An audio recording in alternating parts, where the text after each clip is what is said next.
Brothers of Cooper Ranch, Book 3. The Cowboy's Stubborn Sweetheart. Chapter 1. Wright political scandal, like a troublesome woman, had a way of putting things in perspective.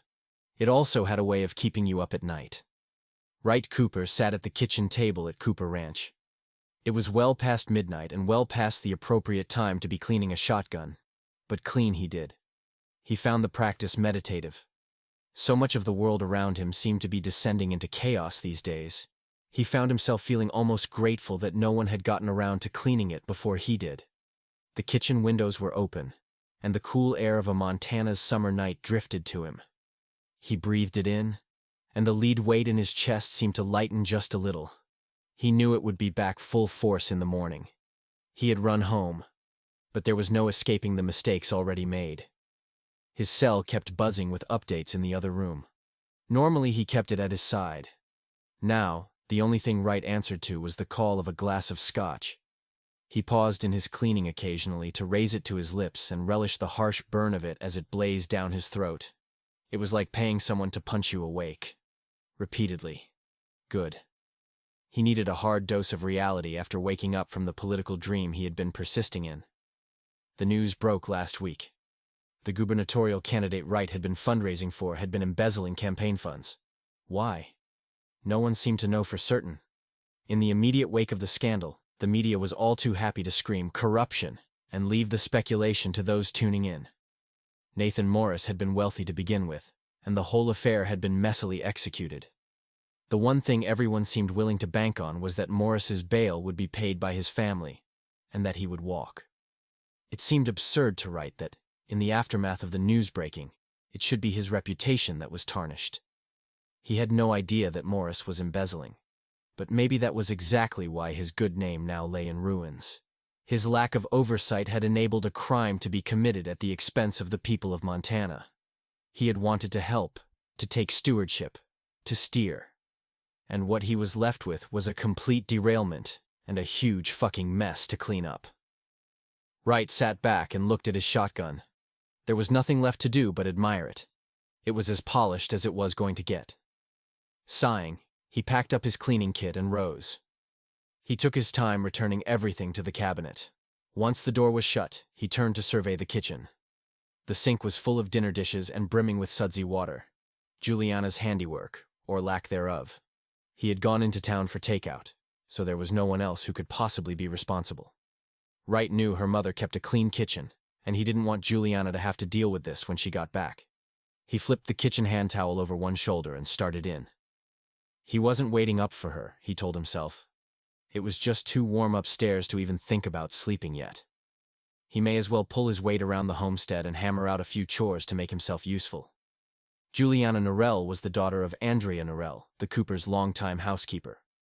Andrea had taken a spill down the stairs 2 weeks ago while carrying a heap of Wright's laundry, something he felt immeasurably guilty for. He had been on the campaign trail for so long that he had completely neglected most of life's basics, to the point that he had to borrow a clean shirt from his brother Maxwell when he showed up at the ranch unannounced. Andrea had taken it upon herself to do all his laundry. A broken leg had been the result. Juliana had surprised them all by flying in almost immediately from New York to take over the housekeeping while her mother recovered. Juliana's father had died when she was 8, and Wright knew better than anyone how close she was with her mother, mainly because he and Juliana had once been close as well. They had grown up together at the ranch house, but there was something special about the intimate turn their relationship had taken once they hit high school. Their personal aspirations, and more than a few screw-ups on Wright's part, had eventually driven a wedge between them. All he had done was arrange a scholarship for her at the most prestigious in-state art institute Montana had to offer. In his family, it was the sort of thing you did for the people you loved. He had thought his gesture would earn him the undying devotion of the girl he couldn't get out of his head. Instead, it had led to an explosive blowout between them, the first really bad fight of their relationship. Juliana had slapped his helping hand aside and insisted she would work her way through college to earn her degree. Her emphasis on the merit of not having things handed to her had cut to the heart of Wright's own insecurities. It was no secret to the world how much wealth he had been born into, and Juliana knew the chips that he and his brothers carried on their shoulders as a result. So Wright had exacted his revenge by taking another girl to prom. It had resulted in a wildly dramatic evening, and some of the most mind-blowing makeup sex he had ever had the literal pleasure of participating in. But it had still ended in Juliana leaving him. She was a bird determined to migrate, whereas he was as fixed as one of the mountains he rose early to behold every morning. Wright loved Montana and the people of Montana with all his heart. It was why he had taken the dive into politics in the first place, so he could put himself and his family fortune to good use bettering his community and maybe even his country. Juliana, on the other hand, had never wanted any part of it.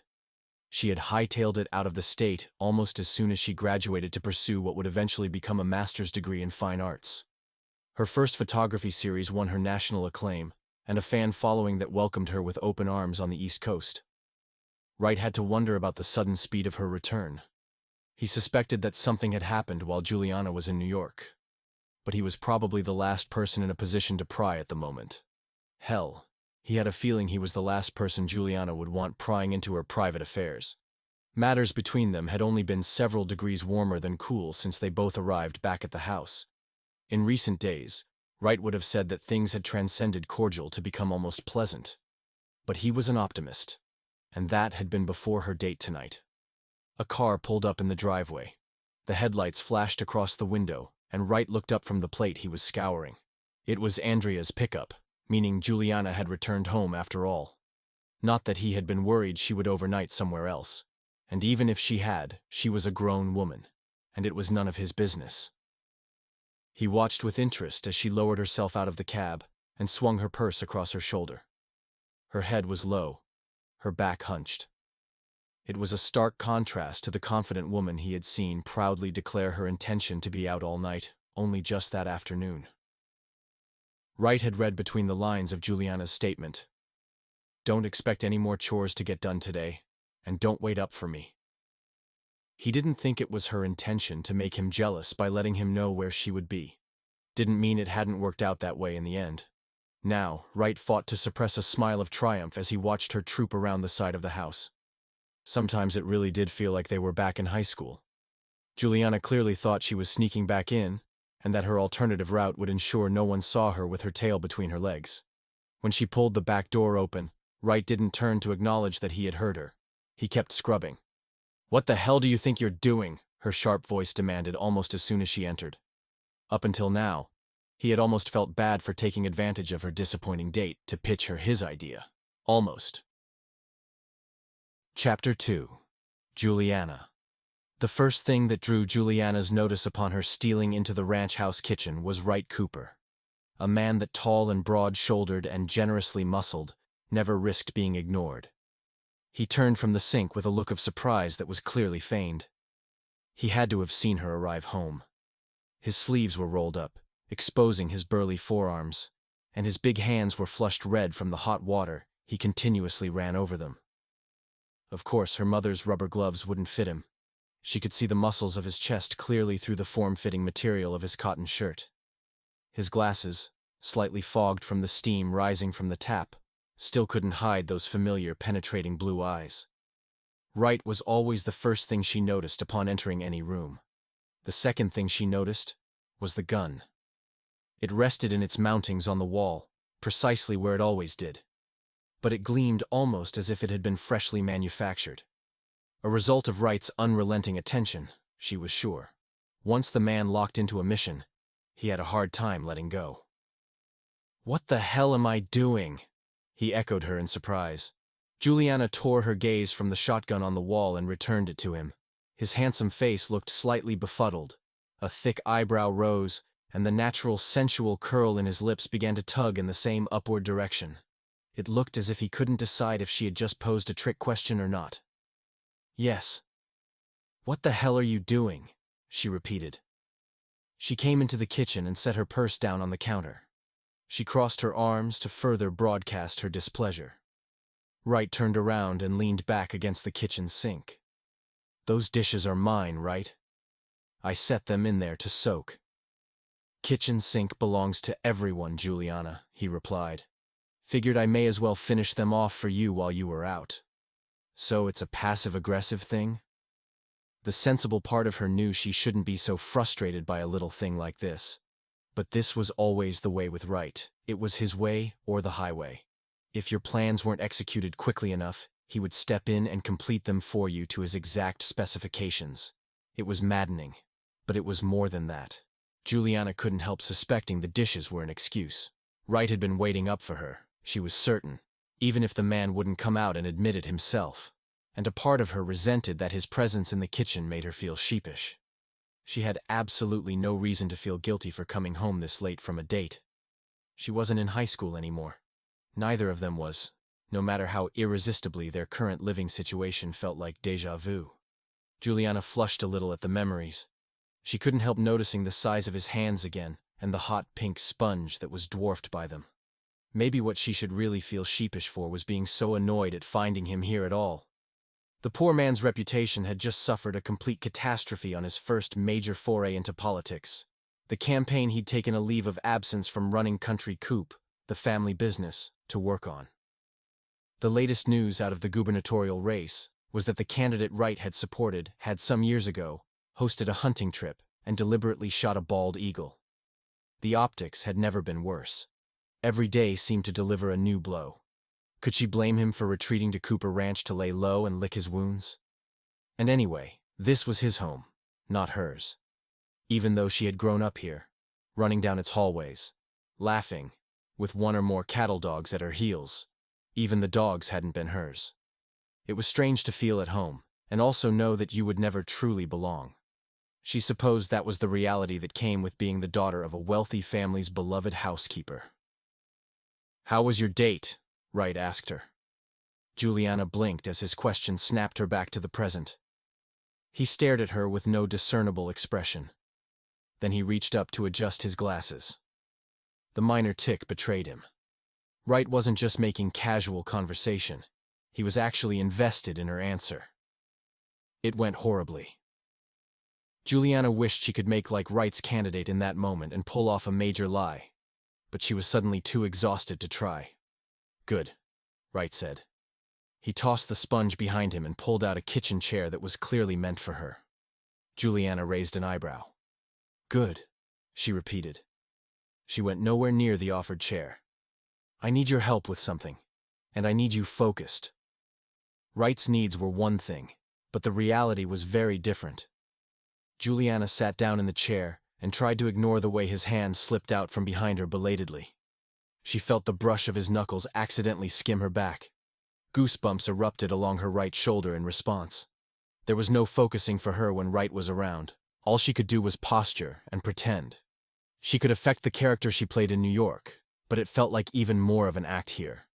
Around Wright, she always felt like that high school girl again, full-legged and distracted by every little thing he did. Wright sat down beside her, his whole body canted toward her. She tried to ignore just how close his knees were to her own. To divert some of attention off her, she took his glasses off and scrubbed them clean with the lens cloth she always kept in her pocket. She pretended, too, not to notice the way Wright watched her. He probably couldn't see much of anything without the glasses. "There. Now we can both focus." She replaced them on his nose and sat back, crossing her arms again. "So what did you want my help with? And please remember that I haven't agreed to do a damn thing for you." They were scathing words, but she needed to air them. She needed Wright to know where she stood. All she had to do was survive at the ranch until August, until her mother could get back on her feet, literally. Once Andrea Norell, Wonder Housekeeper, was back in action, Juliana would be on the first plane back to New York. She was certain she would have another gallery contract by the end of the summer. The paycheck she made housekeeping in her mother's stead would enable her move back to NYC. It had to. And until then, she had to do her best to stay disentangled from Wright Cooper. The bespectacled Montana cowboy was so unaware of how sexy he was that it made him all the more dangerous. Juliana had a feeling he could be downright lethal to her career as a photographer. She risked fixating on one subject and never breaking away to look for any other muse. She had to keep herself guarded against him now, no matter what they might have shared in the past. "You're going to say no," Wright noticed. "Or at least, I can see that you're gearing up to." "That's good. We've established that you can actually see again out of those glasses of yours. Will you just hear me out before you shoot me down?" Juliana loosened her arms, but only a little. I'd like you to help me host a few political campaign parties while you're in town. Wright sat forward and laced his hands. Juliana craned a little further back into her chair. It'll be fun. Your last candidate's idea of fun was blowing bald eagles out of the sky, she pointed out. Wright winced, as if Juliana had just pulled her own trigger and fired directly into the heart of him. But he recovered. Hell, she could almost see the beginnings of a rueful smile on his lips.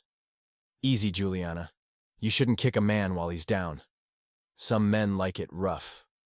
Your date had no idea what he was missing, Wright agreed. So will you help me? Damn it. It was too easy to fall into old patterns and flirt with him. Clearly, Wright had learned a thing or two during his time spent on the campaign trail and was able to direct her back to what he really wanted. Come on, for old time's sake. He unlaced his left hand and rested it atop her knee. Juliana didn't think he was intentionally trying to seduce her into a favorable answer, but she had to stay vigilant. She brushed his hand aside and rose.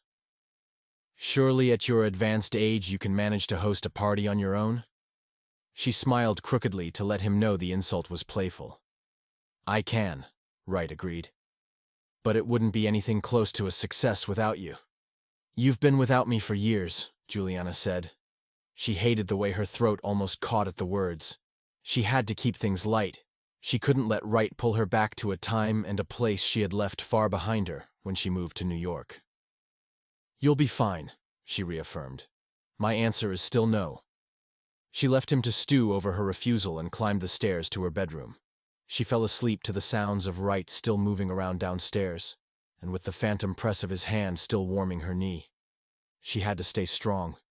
She couldn't get sucked back into Wright's world. He lived and breathed Montana, and her dream, her heart, was in New York now. It might as well have been a world away. Chapter 3. Wright. Wright wasn't sure how rare wine, expensive whiskey, and Juliana's supernaturally delicious appetizers had all come together to feed the most boring evening of all time. But at least his party had exceeded his expectations in that regard. Sunday evening, a week later, and the main floor of the ranch house was filled with people. Mostly older, mostly men. All members of the Montana political party he had spent the last several years pouring his money into. And not a single one of his guests this evening had managed to look him in the eye or hold a conversation longer than politeness dictated. They were barely talking to each other either. All around the great room, people broke themselves off into groups to drink, mainly, and stare vacantly at some article of interest in the ranch decor. The mood was completely dead. Maybe throwing this event so soon after the embezzlement scandal had been a bad idea. It had been Wright's intention to bring them together because of the scandal. There was no avoiding it. Now more than ever, though, it was time to rally.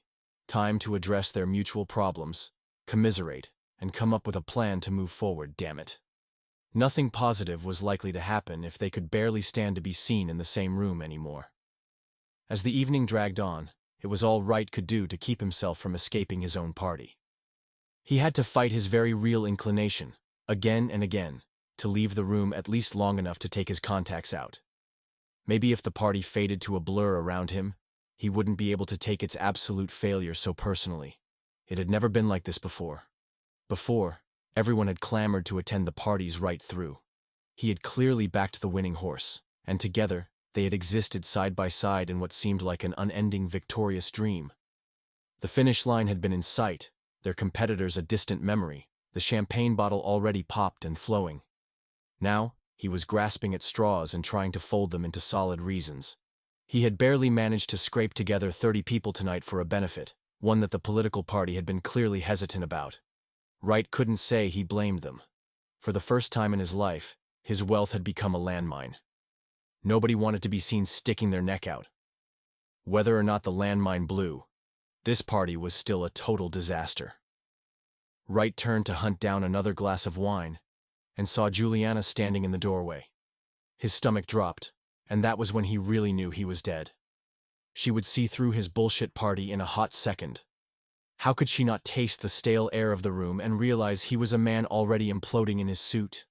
The rare wine, the expensive whiskey would turn to vinegar in her mouth. Only her hors d'oeuvres would hold up. At least she had come dressed for his funeral. She had poured her maddeningly attractive figure into a black cocktail dress and styled her normally straight locks into an ethereal cloud of impeccable chocolate waves. Her pale face and arms glowed with the first kiss of a Montana summer tan. Her deep brown eyes locked with his but slid sideways before Wright could fully read her expression. She wandered over to the dessert table to check that everything was still in place. Wright knew better. She was taking the temperature of the room. He moved a step to join her, then stopped himself. His palms were sweating. Would admitting his mistake to her now in a harried whisper stand any chance of changing his reality? Wright knew he needed to be saved. He just wasn't sure if he was ready to ask it of his old flame. Wright Cooper was a sinking ship, a dead man walking. Juliana, along with everyone else in the great room, could see it clear as day. Maybe that was why it made her so irritated. A cursory glance told her the demographic for this party: well-to-do white men and their wives, drinking Wright's booze, eating her painstakingly crafted Pinterest-worthy hors d'oeuvres. The fact that they were also all clearly avoiding their host for the evening went beyond absurd. No one had forced them to show up and take advantage of Wright's hospitality. She would be damned if she let this continue. She took up a glass of wine and swanned over to the nearest woman without thinking. Cute dress. Hell, the color and style of the dress didn't even register with her until the words were already out of her mouth. It's exactly the sort of thing I'm starting to see around the galleries in New York this season. Oh, this old thing? I swear I've had it forever. The woman picked up her skirt modestly.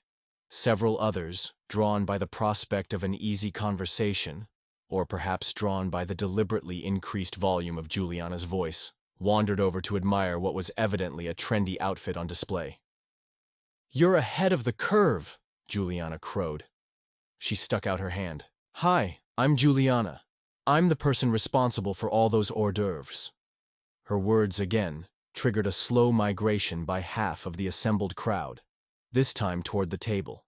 Conversations began to flow organically as people picked up plates and awaited their turns. Juliana turned, giving herself over to a smug smile of triumph, and found herself face first in Wright's festive Montana-themed tie. She brought a hand up quickly to stabilize herself against his chest. There was no suppressing the surprised blush that flowed upward to her cheeks. "Thank you," he whispered. He didn't back away to give her extra space. His hand alighted on her elbow as they stole a private moment together in the middle of the crowded room. "For what? Don't play coy. You know what."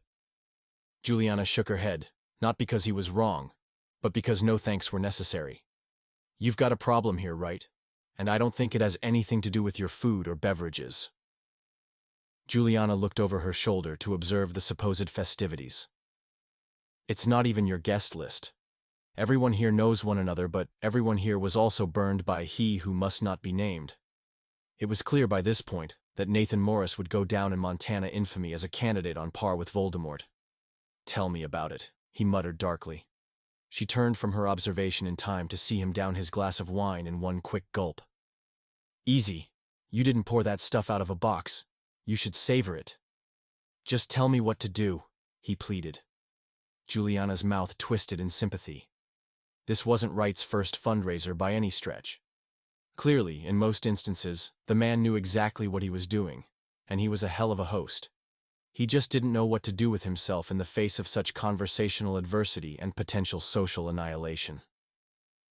"You guys may not have a viable candidate to back Wright, but everyone at this party is here because they are loyal to you, and to Montana.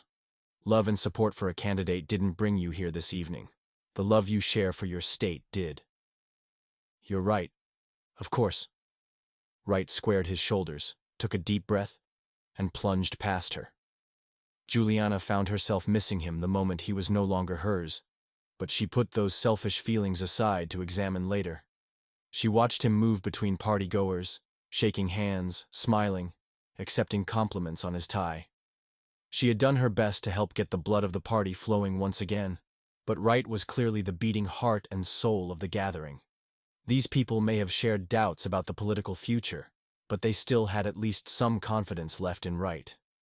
After the last guest had gone, The two of them reconvened in the great room to clear away dishes. Juliana had changed out of her cocktail dress and into a t-shirt and shorts. She regretted now that she hadn't enjoyed Wright's eyes on her more throughout the evening. She soon realized that the dress hardly seemed to matter. With or without it, the man wouldn't stop watching her when he thought her back was turned. "See? That wasn't so bad," she remarked in an effort to fill the awkward post-party silence. "No," Wright disagreed. "It was. There just came a point in the evening when we all silently agreed to fool ourselves into thinking that it wasn't." Juliana pursed her lips but found she had no ready reply for him. It was the honest truth. "Well, if it makes you feel better, I've been to worse parties. Way worse." "Not me." Wright sighed as he moved past her with an armload of empty glasses. "This party sucked worse than that time Sawyer caught us having sex on the couch and outed us to the whole family." For the second time that evening, Juliana felt her face color. "I had forgotten all about that." "Like hell you did. Maybe your party tonight really was so embarrassing it usurped the memory." "Ha ha." Wright forced the approximation of a laugh, but there was real amusement behind it. "Thanks, Juliana." "For what?" He just shook his head. "Sometimes I get so wrapped up, so focused." "I know you do. I just don't know how it's possible for other people to see things the way you do." "Have you considered changing your point of view?" she suggested as she followed him into the kitchen with her own load of plates and forks. Wright glanced sideways at her. "That easy, huh?" Juliana shrugged. "If you're really curious and willing to open yourself up to thinking differently, who knows what's possible." "I remember a girl I used to know," he said quietly. "When we were younger, she went out of her way to change her point of view. She decided Montana was exactly the sort of place she didn't want to be, even though she had loved it growing up, and even though all the people who loved her were there." Juliana bristled. That was certainly a turn she hadn't expected their conversation to take. "Sounds like she decided to pursue exactly what she wanted and not settle," she said, as she dumped the dishes carelessly in the sink. She would have been way gentler normally, but now, she wanted to establish herself as someone completely unlike her mother. She was rewarded for her efforts when Wright winced at the clamor. "Well, not everyone considers staying in Montana settling," he replied sharply. "Making a commitment and following that commitment through to improve the thing you love, that's a point of view I don't see the point of giving up." "You've certainly made your point," Juliana concluded as she turned to make her exit. "If there's nothing more you need from me, I'm going upstairs to clean my cameras. Let the dishes soak, please." For once, she found she didn't care if Wright did things her way. Clearly, they would never see eye to eye on the issues that mattered. Their opinions were too unalike, their points of view too alien to one another's. At least her cameras framed a world she understood. Chapter 4. Juliana. Juliana knew how to say no to Wright Cooper. She hadn't learned to say no to her mother or Mrs. Cooper, which was why she found herself on yet another dud of a date. Juliana sat across the table from her most recent disappointment, trying to isolate when in the evening it had gone so wrong. The mothers had actually teamed up together this time to match her with a businessman in from New York. Wentworth had sounded pretty perfect on paper. Even walking into the restaurant and seeing him for the first time, Juliana hadn't been immediately disappointed. He was a good-looking man. He was no Wright Cooper, of course. But over the years, she had gotten better at shutting down the comparison the moment it occurred to her. When Wentworth didn't pull out her chair for her, the way Wright would have, she told herself it was a good thing. The businessman hailed from the same East Coast culture she had almost broken through to. Nobody in New York had time for chivalry. Wentworth was in town to consult on a major hotel going up in the next city over. He was cultured and well-spoken, and at least at the beginning of their date, he had hit her like a gust of fresh, cool air off the Atlantic Ocean. She could maybe, almost, start to see this working.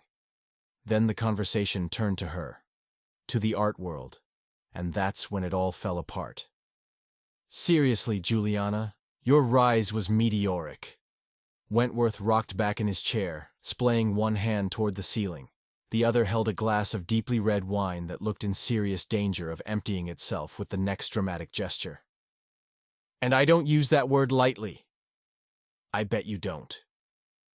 Juliana kept her eyes forward so as not to track where the attention of the other tables was directed. She swirled her half-pour and took a deliberate, measured sip. Wentworth was already on his fourth glass of the evening. And then it all came crashing down around you. Wentworth brought his arms back to the table in a definitive sweep. The wine stayed in its glass. Scratch that. Wentworth paused in his assessment of her career to drink the remainder. Juliana inconspicuously shifted her phone out of her purse beneath the table and checked the time. 5 more minutes, she promised herself. Then she would ask for her half of the check. You know a lot of gossip, she said. The art world fascinates me, he admitted, especially the culture in New York. But at the end of the day, they're like any other organization out there. Doesn't matter if it's business, art, politics, they eat their own. Juliana's skin crawled. Much as she hated to admit it, Wentworth was right. The intrigue, and even occasional sympathy she had found herself on the receiving end of, was almost exactly what Wright was dealing with in his own life. All it had taken was finding herself on the wrong side of a copyright infringement case to set her back. 3 years of career progress vanished overnight. It didn't matter that she had won the case. As things were right now, no gallery would touch her work with a 10-foot pole, much less mount her name to a wall or print it in a catalog. She was a pariah, and Wentworth, with his seemingly inexhaustible knowledge of the NYC art scene, had now recognized as much. But she was working on it, one step at a time, one evening at a time. And her first order of business for this evening was to put a premature end to it. Their waiter arrived finally, and Juliana paid for her meal. She gave Wentworth some half-assed excuse about having to be up early the next day, realized he was too drunk to process it as a lie, then berated herself privately for even worrying about it. She had no intention of seeing him again. He could take his unsolicited thoughts about her and her work and shove them right up his ass. She sped home. This time, as she popped up the gravel drive in her pickup, she took careful note of the light on in the kitchen. After the evening's disappointment, her heart should really know better than to get its hopes up. Still, there was no denying it raced at the thought of seeing Wright. This was a dangerous game she allowed herself to play. Nothing good could come of letting herself feel an attraction to him, much less look forward to seeing him. She circled around the side of the house and entered through the back door of the kitchen. Wright sat at the kitchen table, all out of guns to clean. She noticed a copy of the local newspaper closed beside him. It was overturned. She had woken up early that morning, saw his face splashed on the front page, and immediately dropped it in the garbage. Looked like Wright had seen it and gone fishing. That bad, huh? He asked her. She supposed using the back door had broadcast that loud and clear. Why are you still up? Juliana deposited her purse on the table. Wright reached over and pulled out a chair for her. She hated how noticed, how appreciated, the small gesture made her feel. She took note of the second empty Scotch glass beside his as she sat beside him, but she didn't remark on it. It didn't stay empty long. Habit, he said. Didn't get much sleep while I was on the campaign trail. Uh-huh. And it gets hot as hell upstairs here in the summer. Juliana raised her glass. I'll drink to that. To coming home, Wright toasted. He clinked their glasses together before she could even think to reject his toast.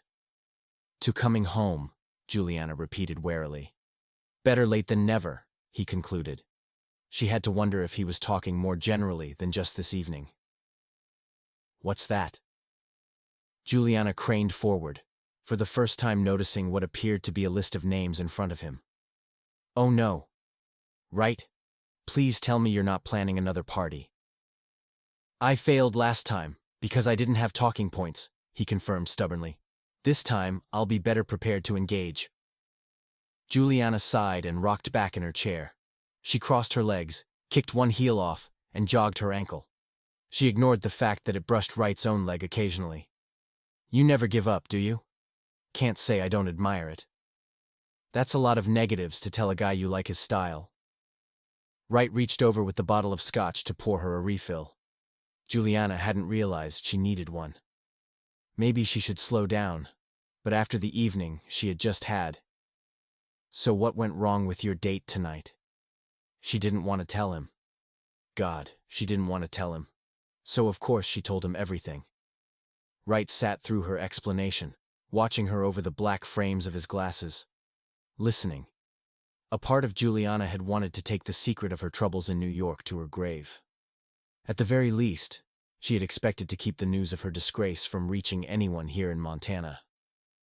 But maybe, just maybe, there was no one better equipped to understand what she was going through than Wright Cooper, Montana's most hated billionaire. "I just want to put this whole thing behind me," Juliana exclaimed in the final push of what felt like a long-held breath. "But God, I feel like no matter where I go, or who I happen to meet, this lawsuit is going to dog me for the rest of my days." Preaching to the choir, Wright commiserated. "More booze? I probably shouldn't." She held her glass out anyway. "I guess it's good to know you're not alone. I guess that's why I told you." She met his eyes by accident, but broke contact quickly by shaking her head. "Just don't tell my mother, okay? She has enough to deal with right now, and I don't want her to think I ran home because of it. I really did freak when I heard about her accident. The timing for me to come back was fortuitous, that's all. Mom's broken leg just happened to be conducive to me getting away. God, I am an awful person." "But at least you're not the kind of person who rips off other artists' work," Wright pointed out. "That makes two of us who think that." The truth was out now. She didn't know whether it was relief or alcohol that made her suddenly feel more relaxed. Her leg had stopped jogging, and her foot rested against the inside of his knee. Wright made no mention of it. He didn't even look down. Neither did she. "You know, I haven't seen a camera in your hands since you've been back here," he said. His blue eyes were more open, more understanding, than they had a right to be. No wonder politicians wanted him on their side. There was more to Wright's magnetism than just his money. Part of his appeal was that Wright didn't appear to know this himself. Juliana crossed one arm over her stomach. She held her scotch aloft with the other. She watched as her legs started to jog again. God, Wright, I haven't told anyone this. I don't even know why I'm telling you. But I really struggled out in New York." She took a deep breath. "I shot for catalogs. Catalogs. That's how I paid my bills. And half the time I didn't even manage to pay those. I'm so afraid that I—" When she didn't continue, Wright leaned in. "What?" His hand found her knee and gripped it. He was trying to transfer comfort.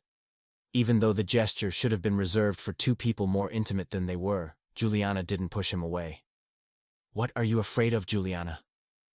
"I'm afraid that I don't have it anymore," she confessed in a small voice. She let out a shaky laugh and pushed her hair back from her face. She forced herself to look at him, to try and make light of her deepest insecurity. The seriousness with which he fixed her was stunning. She shrugged her shoulders in another attempt to let go of the tension ramping up between them. She couldn't let Wright close enough to see how deep her worry extended. "I don't know. Maybe I never had it to begin with." "Don't say that. That would be the easiest thing to accept, wouldn't it? That I lucked out with my award-winning series of photos? That would mean that in the end, I had nothing real to lose. What I got instead was a taste of something I wasn't meant for." Juliana set her glass down. She realized now just how dangerous the scotch was. Wright took the opportunity to refill her glass, despite her very vocal protests. "Listen to me, Juliana." She did. She listened for any indication of a slur, like the one Wentworth had adopted late into their date. If Wright was drunk, then she couldn't let anything he promised now persuade her. Because there was a promise brewing in those two blue eyes, and she hated herself for needing so desperately to hear him out. "We're going to work together, you and me. I'll help you repair your reputation in New York, and I'll also provide the funds for any new camera supplies you may need." "Right. But you're going to help me plan my parties." He unwrapped his pointer finger from around his glass and admonished her with it, as if she had already fully formed her protest. "I need your creativity, and you need direction." "Your direction?" Juliana inquired. It was on the tip of her tongue to refuse him. She knew she should refuse him. "Yes, if need be. I don't see Wordsworth stepping up to provide you with any constructive opinions," Wright said. "But maybe he's saving that for the second date?" There is no second date with Wentworth, Juliana stressed. Quit trying to distract me. I'm trying to come up with reasons for why this is a bad idea. I'll let you sleep on it. Wright clinked their glasses together again and held his position. He didn't drink. He didn't take his eyes from her. Juliana stared at their joined glasses, and the echo of his words rippled through her. I'll let you sleep on it. Really, there was only one person she wanted to be sleeping on tonight. She dragged her glass away and took a long, long drink of fortifying scotch. At some point, Wright's hand had shifted from her knee to a light on the outside of the foot that brushed his leg. I'm going to regret this, she said.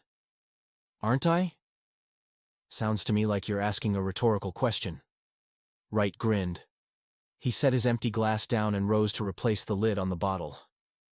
I'll see you in the morning, Juliana. Obviously. She watched him exit the kitchen. Then, when she was certain she was alone, she folded her arms on the table and dropped her head into them with a groan of defeat. Chapter 5. Wright. Just tell me what to do, Wright said into the phone the following morning. He had contacted the Montana Party headquarters first thing. I'm at your disposal. We know you are, Mr. Cooper, the party official on the other end assured. But I'm afraid I can't relay any more information to you at this time. Someone will be in touch with you by the end of the day. Wright hung up the call, satisfied. Or at least as satisfied as he was likely to feel, considering his last fundraiser had been a total bust. Thoughts of the woman who had done her utmost to save him from humiliation drew Wright from his office. With the call to the committee checked off his morning's to-do list, he was hoping to corner Juliana in the middle of one of her chores and hammer out dates and times to shoot photos for the party. With Nathan Morris forced out in disgrace, now was the prime time to focus on the state of Montana and all of her natural, uncontroversial beauty. Speaking of beauty, Juliana. Wright poked his head around the corner and into the kitchen. The kitchen sparkled, every surface wiped down to a pristine polish. Wright set his empty coffee mug down on the edge of the sink and frowned in disappointment. A clean kitchen meant Juliana had already come and gone. He searched the rest of the house and found himself in the foyer minutes later with no better luck. Wherever she had gone, she had managed to sneak out without him noticing. And she had gone, he realized, when he noticed her hiking boots conspicuously missing from the shoe rack. One of the cattle dogs sat in front of the door, wagging his tail as if he expected her to walk back through it at any moment. Wright knelt and smoothed a hand along the canine's muzzle. You know where she went, boy? He asked. The dog yipped and executed a quick, excited turn. I'll take that as a yes. He chuckled as he unlatched the door. The dog bolted, and Wright cursed as he hastened into his boots. As it turned out, he didn't need the dog to lead the way to Juliana. The moment he saw that they were headed west, he knew where he would find her. 20 minutes later, and he was emerging from the woods and onto the overlook. The four of them, Wright, Juliana, and Wright's two brothers, used to spend the best of their starry summer evenings up here when they were younger, lighting fires and telling ghost stories. Of course, when Wright and Juliana had gotten older, they had begun to use the secluded hill for more intimate purposes. Wright stood back, relishing the moment before she noticed his arrival. He loved the way her checkered shirt rolled up at the sleeves to display her tanned, slender arms, fanned out with each abrupt angling of her body to give him a look at the form-fitting tank she wore beneath. Her white top hugged the tight, lean curve of her waist. Her dark hair was tied up in a messy ponytail. When the sunlight struck it just right, he could see that there were still natural highlights of fiery red in her hair. She already had her camera mounted and was thumbing some of the buttons, cursing to herself. She censored her language the instant she realized the dog had joined her. Hey, baby boy! What are you doing all the way up here? Where's Wright? Juliana laughed and knelt to scratch the wagging furry body behind the ears. Wright moved slowly to join her. He couldn't resist. He leaned in as Juliana rose, and he enjoyed the way her breath caught when she realized she wasn't alone. He kept his eyes fixed on the gorgeous landscape displayed before them, thinking that it would somehow make his move seem less intimate. But his own intentions had never been clearer to him. He yearned to be close to her and looked for every opportunity now to satisfy his craving. I have so many memories of us being together in this exact spot, he said. Juliana turned her face slightly into his, but kept the swell of one chiseled cheekbone between his lips and hers. You know you aren't the only one. I know. What do you want me to say, Wright? That Wright didn't know. The familiarity of the overlook and of their being so close made him dare to hope for some sort of acknowledgement of their history. But he wasn't the kind of man who would ask outright. He wasn't beyond airing his own memories, though. This is where I first confessed to you.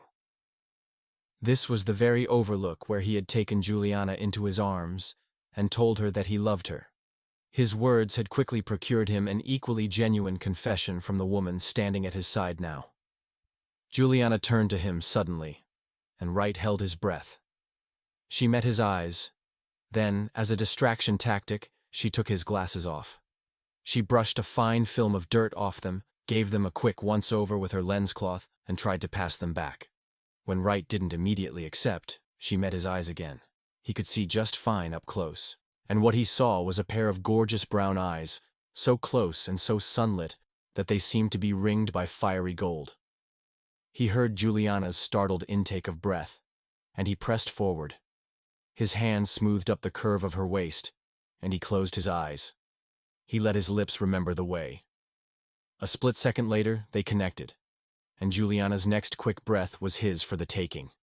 Her lips were swollen and smooth against his own, and he enjoyed the faint taste of her cherry lip balm. When she didn't pull away, Wright persisted. A chaste kiss wasn't enough to satisfy him after living in the same house together with her for weeks, seeing her come and go on dates, never dressed for an evening with him.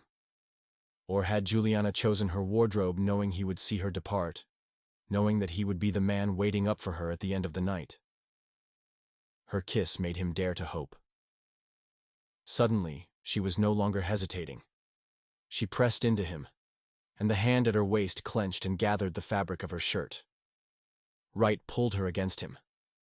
His phone went off, a nagging, incessant buzzing. He had stashed it in the front pocket of his shirt before leaving the house. He was fully prepared to ignore it and was incredibly disappointed when, after a few rings, Juliana pulled back with an amused look. You gonna answer that? She sounded as breathless as he felt. Do I have to? It might be important. Her insistence brought him all the way back into the present. Suddenly, Wright remembered that he had duties and responsibilities to take care of, and that the campaign had promised to be in touch by the end of the day. With a low growl, he accepted his fate. He fished his phone out of his pocket and turned away to answer, as Juliana turned back to busy herself with her camera. Or to pretend to busy herself. Wright couldn't help noticing her fiddle with the same dial she had been agonizing over earlier. He felt wickedly satisfied to have finally succeeded in disrupting her concentration, the same way she disturbed his. Wright Cooper, he said into the phone. Juliana held his glasses out to him, wordlessly and still fixated on her camera. He took them gratefully and put them back on. Wright, it's Arthur with the campaign committee. We spoke earlier this morning. Hope you have good news for me, Art, Wright replied. Well, that's what I'm calling to discuss with you, Arthur said. I just need to bring you in on the result of a discussion I had earlier. The campaign doesn't want you hosting any more fundraisers. In fact, we think it'd be best for everyone if you took a step back. Wright's stomach dropped. This was exactly what he had been dreading hearing. Chapter 6. Juliana. Juliana had never seen Wright so upset before. Hell, she had been there the day his childhood dog passed away, and her memory of that awful tragedy still didn't hold a candle to the look that crossed his face now. So you see, we don't want to alienate you, Mr. Cooper. The man on the other end of the line spoke loudly enough that Juliana could hear him through the speaker. Of course they don't, she muttered, just loud enough for her and Wright to hear. You're this state's wealthiest resident. She didn't try to sugarcoat the obvious bitterness in her voice. Poor Wright was being used, and he still couldn't see it. As if to prove her point, the man held up a finger to her in a bid for silence as he listened. So, you see, Mr. Cooper, taking the recent controversy. Criminal activity, Juliana supplied. She was rewarded with Wright sealing his hand over her mouth. into consideration, we decided it would be best if you continued to do your part in a more unofficial capacity. Do you understand? I understand, Wright replied, and another piece of Juliana's bleeding heart broke for him. Thank you for your understanding, Mr. Cooper. We'll be in touch. As soon as the call concluded, Juliana didn't bother checking her tone. She was angry. Actually, she was pissed, since Wright didn't appear prepared to be furious on his own behalf. So your money's still good enough for them, but you aren't, she seethed. She needed an outlet suddenly, and her camera equipment was too expensive to throw. She took her beanie off and whipped it at the ground. That's bullshit, Wright. That's bullshit of the highest order. That's show business, Wright said as he retrieved her hat for her. Juliana didn't appreciate his weak attempt at humor, especially not after seeing that heartbreaking look on his face. She collected her equipment and they walked back to the ranch together in silence. Wright's phone rang a few times, but he let the calls go through to voicemail. He disappeared inside his study almost as soon as they were back at the house, leaving Juliana alone with the memory of his kiss still printed on her lips. Damn it. She wanted more. She knew she shouldn't. More than that, she should be focusing more on her own problems instead of Wright's.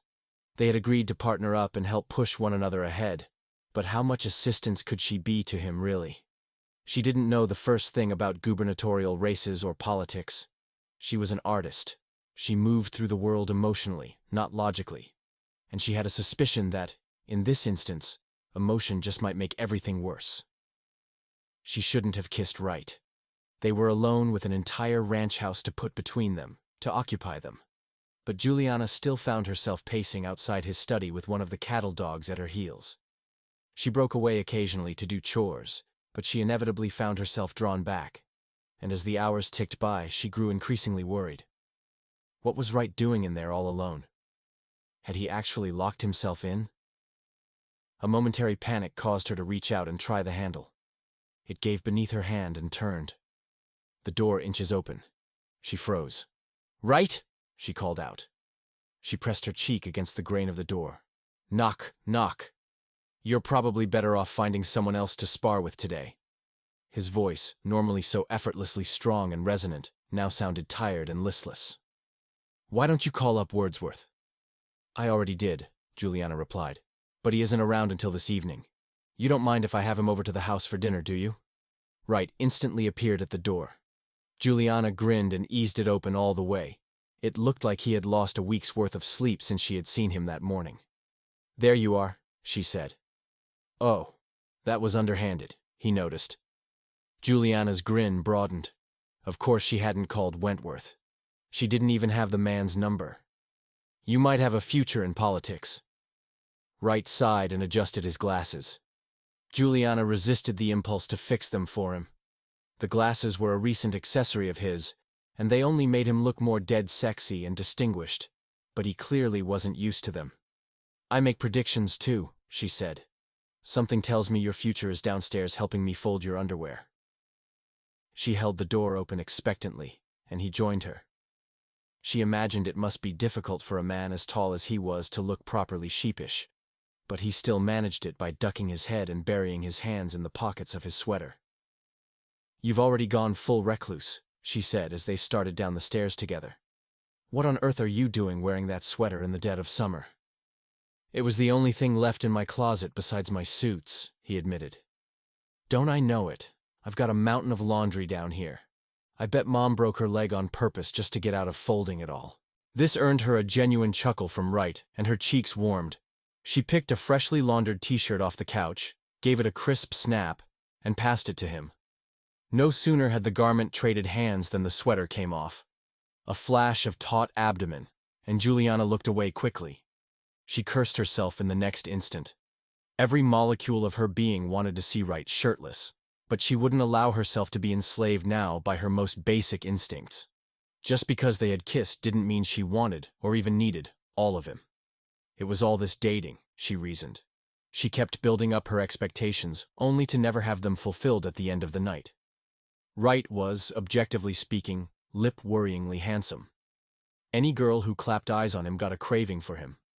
It was just instinct. Just nature. There was nothing wrong with the occasional flare of desire, so long as they stayed occasional. They just came to her with increasing frequency, because they were spending more time together. Here. Juliana aimed for his face as she threw his boxers. Wright disappointed her by snatching them out of the air with an admittedly cool catch. I've been thinking. I know, he mentioned as he sat down on the couch. I could see your shadow pacing outside my door all day. I think I'm not the only one who would benefit from a complete image overhaul, she said, charging on ahead. Maybe while we're both here with nothing better to do, we could help each other. I don't think it's your parties or your fundraising that are the problem, right? Maybe you need to take a break from politics for a bit to focus on yourself. I am taking a break from it, he pointed out. He folded his laundry carelessly and tossed it into the chair beside him. His mind was clearly elsewhere. I've been sent into exile. Only really after the call this afternoon, Juliana said. Only after they forced it on you. I don't know what else to do with myself, he admitted as he sat back. Juliana sat herself down on the rug, cross-legged, and continued to sift through the laundry piled on the coffee table. She had combined 2 loads into one for the sake of expediency, which was something her mother would never do, and now she could see why. Almost every personal garment of hers she came across had to be plucked or disentangled from something of Wright's. Well, she said, why don't you try helping out Montana in a way that isn't political? Make the root of your ambitions clear. You're not motivated by power or greed or anything else that drove your candidate to do what he did. All you did was make an honest mistake. You were too trusting.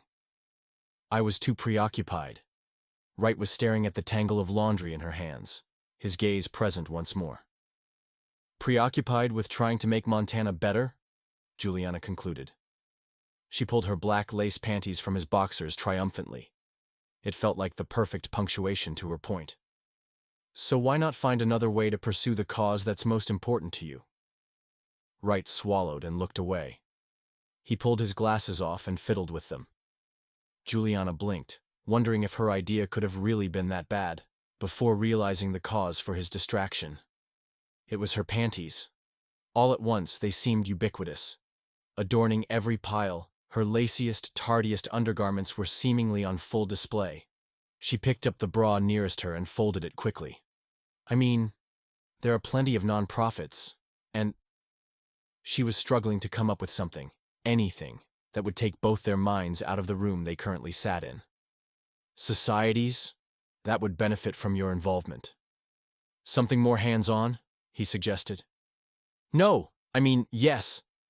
God, why had her yes sounded so breathlessly ecstatic? Wright had replaced his glasses and now stared at her in wonder. No, not wonder. Hunger. Juliana took a page out of his book, swallowed hard, and mustered the strength to compose herself. Great idea, Wright. You should totally do that. It was your idea. Juliana nodded, as if that was precisely what she had said. She wished she could just take her laundry and run to her room, but her attempted efficiency combining loads meant that their intimate wardrobe items remained hopelessly ensnared. They lapsed into quiet, agonizing contemplation as they continued to fold. Juliana had never been involved in a silence that said so much. Chapter 7, Wright. Right. I'm not even sure this is legal, Juliana began. If only she could guess how many times in recent days Wright had imagined her saying those words, preferably naked. He wondered, if Juliana could read the contents of his thoughts in those moments, would she submit herself to what he had in mind or run for the Montana mountains? Unfortunately, what currently occupied him had nothing to do with any of his sinful fantasies. Wright sat back from his laptop, removed his glasses, and scrubbed his eyes. He glanced at the kitchen clock to check the time but couldn't make out the fuzzy red numbers. He replaced his glasses and checked again, and was dismayed to find that almost 3 hours had passed already since he sat down at the kitchen table. Seriously, they ask you to fundraise for them but don't want to mention your name? That seems really shady. It's the rules I have to play by, Wright responded. Privately, he didn't think he liked the party's terms for his involvement any more than Juliana did, but he believed in the cause, and he was in a position to help, so he didn't see how he had any other choice. He had never involved himself in politics to make more of a name for himself or his family. To back out of helping the party now, just because they needed to distance themselves from him, would be the absolute wrong thing to do. Still, he had to admit it stung. "I can't believe you're actually going to go along with it." Juliana detached her hand from the back of his chair and moved toward the kitchen. Wright wanted to reach out and snatch her hand before she could escape. He even felt his fingers flex as he imagined how they would encircle her wrist.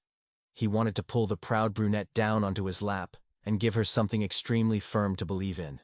But it wasn't the time nor place. It never was. He turned back to his laptop with a growl of frustration, one that had nothing to do with all the fundraising emails he was being BCC'd on. Juliana poured herself a glass of water and leaned back against the sink. "Why don't you take a break for a bit? Seriously, Wright, it's a beautiful day outside," says the girl who's been agonizing over her latest photo set since she got up this morning. "I never said I wasn't going to go with you," Juliana said. Wright perked up. He dragged his eyes away from the words starting to blur together on his computer screen, and looked at her. Juliana diverted her attention to the ceiling as she sipped her water. "But since you're too busy being taken advantage of by your fair-weather friends..." Wright shut his laptop and Juliana closed her mouth with a satisfied click of her teeth. "Where to?" he asked her. "I wanted to go shooting in the forest today. I figured you'd be the guy to make sure I don't get lost and eaten by wolves." Wright chuckled and shook his head in disbelief. "Listen to yourself. A few years away, and you already act like you were born and raised in the city." "What?" Juliana set her glass aside and batted her darkly lashed eyes. "I need a big, strong Montana man to keep me from straying too far from the path. You wouldn't happen to know one, would you?" Wright groaned internally, and the front of his jeans tightened at her little charade. He wanted nothing more than to slam her back against that sink and force her to take hold of the faucet as he moved between her legs. His desire for Juliana was getting harder and harder to rein in. The more she teased him, the more he wanted to escalate the game. But he knew he couldn't. She had made it abundantly clear that she considered her real life to be the one waiting for her back in New York. It would be downright villainous of him to try and take advantage of her nearness to satisfy his own itch. They both changed into their athletic attire, then reconvened in the kitchen for their hike. Juliana was hauling what Wright had come to recognize as one of her good cameras, even though they all tended to look like black boxy medieval devices to him. Give him a smartphone and call it good. But this time, she made him leave his cell on the kitchen counter. She passed him one of her old beaters, and they were on their way. 10 minutes into their trek and Wright was already sweating being so far away from his inbox. The anxiety he experienced out in nature stunned him. When had he become so dependent on technology? He was starting to feel like an unplugged machine himself. "Relax." Juliana laid a gentling hand on his arm, and Wright blinked. She had a knack for pulling his focus back to the present when he couldn't manage it himself. He straightened his shoulders and gazed around as Juliana took her camera out of her bag and dialed in some adjustments. The lodgepole pines towered around him on all sides, slender-trunked and majestic. The fresh air was tinged with the sweet, pungent smell of pine needles. Wright breathed in and felt his lungs expand. Oxygen buzzed through every part of him. "Feel better?" He turned to find Juliana smiling at him. It was his second favorite smile of hers, the one that ruefully hitched up one side of her face and made her eyes spark with unvoiced opinions he was desperate to get to the bottom of. "Much," he agreed. "It's important to disconnect from the world every once in a while." "You came all the way out here to look at a screen," he pointed out. Juliana tutted and shook her head. "So did you. So take out that beater I loaned you and pay attention." His first real lesson in photography commenced. Juliana taught him about the dials, the different lenses, and how to remain still and focused for what felt like excruciatingly long periods of time. His anxiety at being away from work began to ebb, and Wright soon found himself enjoying this latest learning curve. Generally speaking, he was a man who prided himself on what he knew, and what he was able to accomplish with that already earned knowledge. He had expected holding one of Juliana's old cameras for the first time would only compound his day's frustrations. Instead, he found himself enjoying the distraction immensely. It didn't hurt that the woman so quick to correct his course most days was actually heaping praise on him now. "Look at you! You're a natural, Wright!" Juliana thumped him on the back and messed up the shot he had been meticulously lining up. Wright laughed in exasperation and shook his head. I should keep an eye out, he said. You're going to start sabotaging me now that you've got competition. Oh, I've got competition, have I? Juliana chuckled as she played along. She inched closer with a mischievous twist to her lips, and Wright just knew that whatever she had in store couldn't mean good things for his very first photo series of twigs and shrubs. Just as she had set herself up to pounce, a flash of movement deeper into the pines alerted him that they weren't alone. Wright grabbed Juliana's waist and tugged her in against him to keep her still. Hey! Her protest died out instantly as Wright put a finger to his lips. Look, he whispered. Maybe 10 yards out. He nodded his head in the direction he had tracked the movement, and they both turned to look as one. In the clearing beyond stood a doe and her dappled fawn. The mother deer lowered her elegant neck to browse as her baby flanked her, oversized ears twitching like separately operated radio dishes. He felt Juliana's ribcage expand beneath his arm as she sucked in a surprised breath. Oh, right. She's beautiful. So get to work. It took all his willpower to withdraw his arm from around her sexy little waist and ease back. The view from behind was a treat all its own. He divided his attention between the pure scene of mother and fawn grazing before them, and the impure fantasies that assailed him with every glance he lowered to Juliana's firm ass. Damn, but those denim shorts were short. They would have looked painted onto her posterior if they didn't rise tantalizingly with each little movement. He only just noticed the fact now as Juliana twisted her body this way and that, on the hunt for the perfect angle. He watched as she dropped to one knee and arched her back, tucking her elbows in close to her breasts. Her tank top rode up, exposing the tanned, naked skin of her lower back. Wright removed his glasses and made himself busy cleaning them as Juliana fired off a series of shots. When he replaced them, he noticed that the doe, alerted to their presence by the minute click of the camera shutter, was now looking in their direction. Her sudden attention made for the perfect portrait. Oh, shoot! Juliana drew back to look at her camera and adjust. The doe twitched her ears and began a cautious retreat back into the forest. The fawn skipped after her on its gangling legs, and they disappeared. Well, I think I got it. Come here and look. Wright squatted down beside her as Juliana thumbed through her photos. What do you think? She started to ask as she turned into him. Wright found in that moment that he couldn't consider the photos for himself, much less think straight. Her tantalizingly full lips were scant inches from his own. Juliana cut her own words off and held her breath, and just like that, Wright wanted that breath for his own. He would steal it if he had to. He cupped her jaw in his hand and drew her in. Sorry, readers. Here's where we fade to black, due to YouTube explicit content guidelines. If you dream for the steam, you'll need to take a look in the book. Available from all major retailers. Right, we can't, Juliana exclaimed. Her skin, rippling with goosebumps beneath him, told him one thing. But Wright called himself back from the distance his desire had carried him, and paused.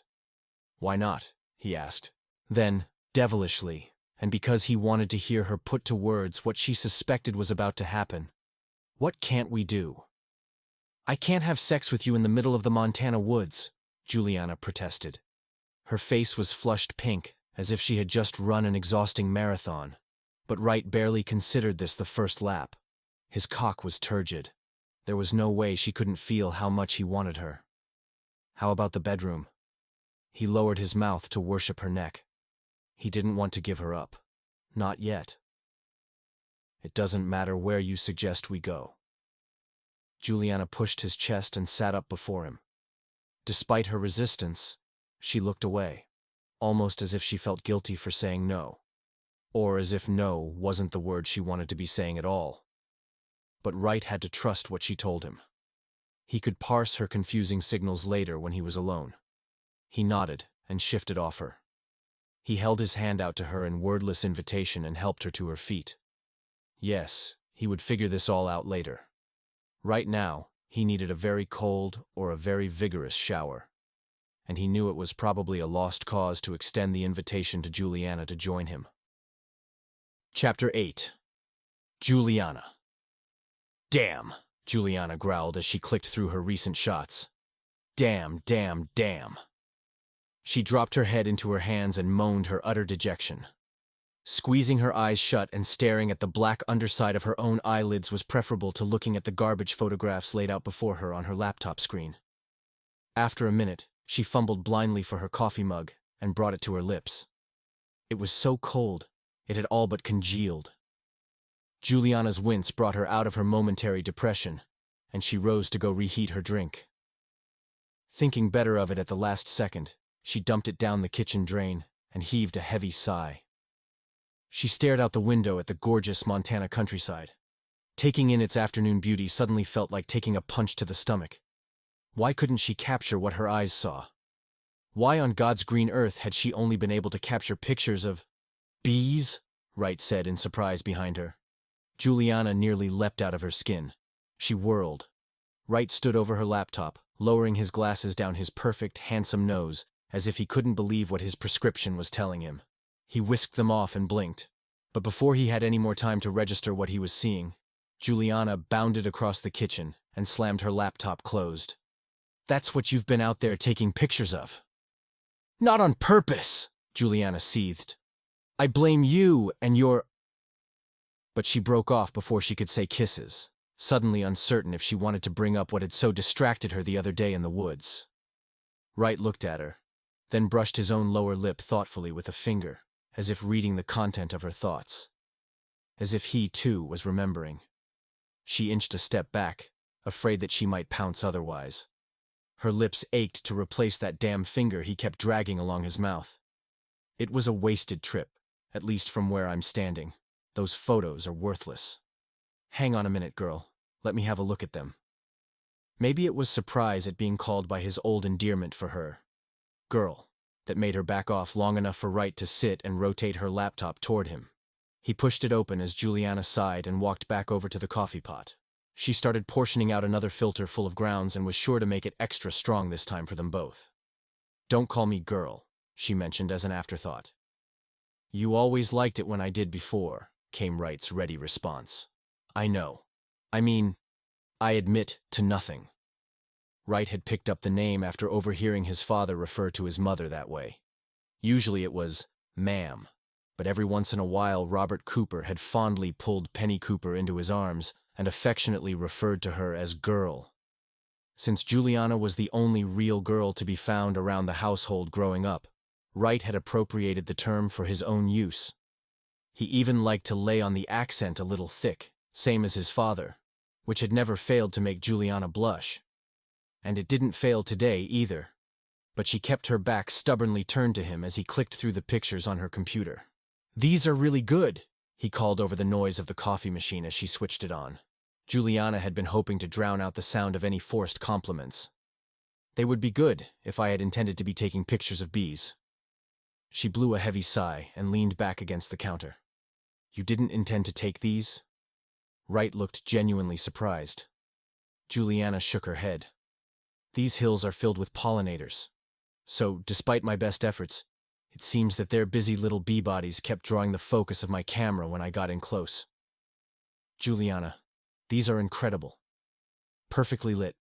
Sharper than a knife. She wasn't bragging on that front. Facts were facts, but the biggest fact remained. What the hell am I supposed to do with a gallery of bee photos? Your art is genius, Wright said with conviction. You'll figure it out. That was too much. Juliana slammed her coffee spoon down. It was one thing to drop her head and accept Wright's compliments, but it was another to let him elevate her failure just because he saw her through rose-tinted glasses. How can you say that? How can you call my art genius? She demanded. You've never been to one of my shows. I've been to every one of your shows. The coffee spoon fell to the floor with a clatter. Juliana blinked at him, too shocked to offer a retort.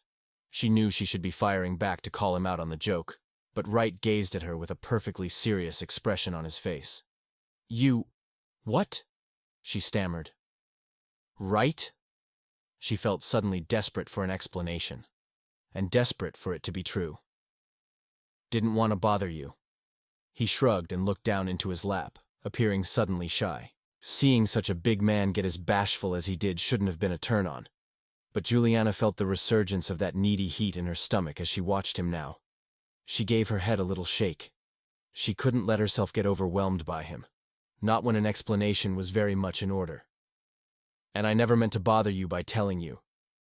He scratched the back of his head. "It's no secret around here that for the last decade or so, you didn't seem to like me much. But I always came out to support you." "You flew out? To New York?" She could scarcely believe it. He was a billionaire, of course, and the airfare was like pocket change to him. But he had come all that way, and never once let her know he was in town? Wright shrugged again. Then he suddenly seemed determined to overcome his sheepish posture. He lifted his head and pushed himself out of the kitchen chair. He moved to join Juliana by the coffee maker. Juliana felt her back bump against the counter as he commandeered some of her personal space. His big hands came to rest on the counter on either side of her. "You know I never stopped thinking about you." Wright leaned in close to whisper the confession into her ear, as if afraid of being overheard. His hot breath caressed her neck, and Juliana's pulse thrummed in her throat. "All those years. I always thought we'd end up together." The coffee maker chimed behind her. Juliana turned away from his hovering lips. "Time's up," she forced herself to say. "Coffee's done. I like to think only one of those things is true." Wright reached, and she sucked in a quick breath, but he was only moving to grab the pot. He took the fresh coffee with him as he turned away. "Hey!" she groused, relieved for a distraction. "Don't think I'll let you take all of that for yourself, you lousy redneck. Your words sting less than you think, B-girl." Juliana fumed. She would not become B-girl. She would not. Time to show Wright Cooper what true genius really was. Chapter 9. Juliana. But first, true genius had chores to do, and feelings to feel. Work around the Cooper ranch house never seemed to end, which was, generally speaking, fine by Juliana. She needed as many distractions as she could get. Between recovering from her personal destruction in New York, going on god-awful blind dates set up for her by her mother and Penny, and avoiding locking lips with her childhood sweetheart, she was, well, failing at all of the above. But airing out the beds helped. At least it was supposed to be helping. She longed so badly to steel her heart against Wright Cooper. Moving to New York had been effective in building a wall against him. But to hear firsthand now that Wright had even followed her there in support of her, knowing that he hated how her art had taken her away from him in the first place, was devastating. It turned everything she thought she knew on its head. Damn you, Wright Cooper. She cursed his name through gritted teeth as she flapped a clean sheet onto her own bed.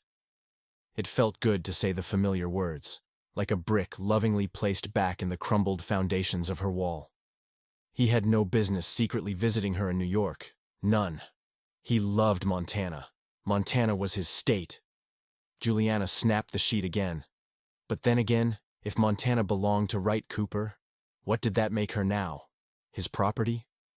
A little shiver coursed through her at the thought, but she pushed it from her mind. Of course it didn't make her his. She may have dreamed about marrying him and becoming a ranch wife, but that had been once upon a time bullshit. Her spirit would never be content to just sit back and tend to chores while Wright was out there in the world being a mover and a shaker. She had her own dreams to pursue, and a fantasy romance with a billionaire rancher didn't factor into her plans. It couldn't. Wright would have wanted her here, by his side, always in support of him. But then, if that was true, why had he made his way out to New York in support of her? The revelation changed everything. No matter how badly Juliana wanted matters to remain the same between them, they couldn't be now. Wright had been a different man all along, a man who still thought about her enough to travel miles to witness even a piece of her. It was what a man in love would do, or so Juliana thought. Dreaded. No. Thought. Dreaded would be too dramatic, and it wasn't the right word anyway. She didn't fear the possibility that Wright loved her. In fact, it excited her. But it shouldn't. She knew that. There was no way of knowing if Wright was really, truly in love with her, or only in love with the idea of her. Maybe a part of him still thought he could conquer her dreams and show her the way back to that domestic life the two of them had once envisioned. He was probably seeing much of it fulfilled already, all things considered. Damn you, Wright Cooper. Juliana muttered her mantra again as she took up the laundry basket and marched into his room. His room which, as it turned out, was not empty of all human life forms. What did I do this time? Wright asked in astonishment. One of his dark eyebrows rose above the frame of his glasses. He was seated on his bed, one leg drawn up beneath him, the other dangling over the side. He wore a loose shirt and a pair of black silk briefs that Juliana had become all too familiar with the other evening while they folded laundry. Juliana blinked in astonishment and nearly dropped her basket. She fumbled it into a quick recovery, then set it down and crossed her arms. What time is it? You're still not dressed yet? Are you really going to let this situation with the campaign fling you into a pit of depression? It's hot. Wright gestured toward the open window, where he was letting a breeze in. Maybe you could try knocking next time. Not with my arms full of laundry, I can't. You know, the thing I miss most about Andrea is that she complains a lot less, Wright mused as he shifted off the bed, taking the paperwork he was poring over with him. Juliana snorted and started stripping the sheets off his mattress. I'm sure there are other things you miss. Why stop there? Why don't you wax poetic about how great her cooking was, and how superior her dishwashing was, and how incredibly foxy she was? Wright concluded in the sad tone of a lamentation. Juliana snorted and quickly turned away to hide her laugh. Definite MILF material, our Mrs. Norrell. I never appreciated what a good thing I had until she was gone. Now you're talking about her as if she's dead, Juliana exclaimed. Her voice was raised in that instant, mainly because she was busy wrestling the sheets off his beast of a bed. Wright set his documents down on his desk and crossed back to her. Here, let me help you. I wouldn't be the interim housekeeper if I let you help, Juliana groused as she struggled with applying the clean-fitted sheet. How old is this bed of yours anyway? She's an antique, 100 years old actually. The bed really was a work of art and something to be proud of, but in that moment, Juliana found she couldn't activate the right part of her brain to properly appreciate it. Well, you're long overdue for getting a new one, she said. It looks like it's about to cave in on itself. Nothing of mine escapes your criticism, huh? Wright asked offhand. She wasn't sure he meant it defensively, but it startled her.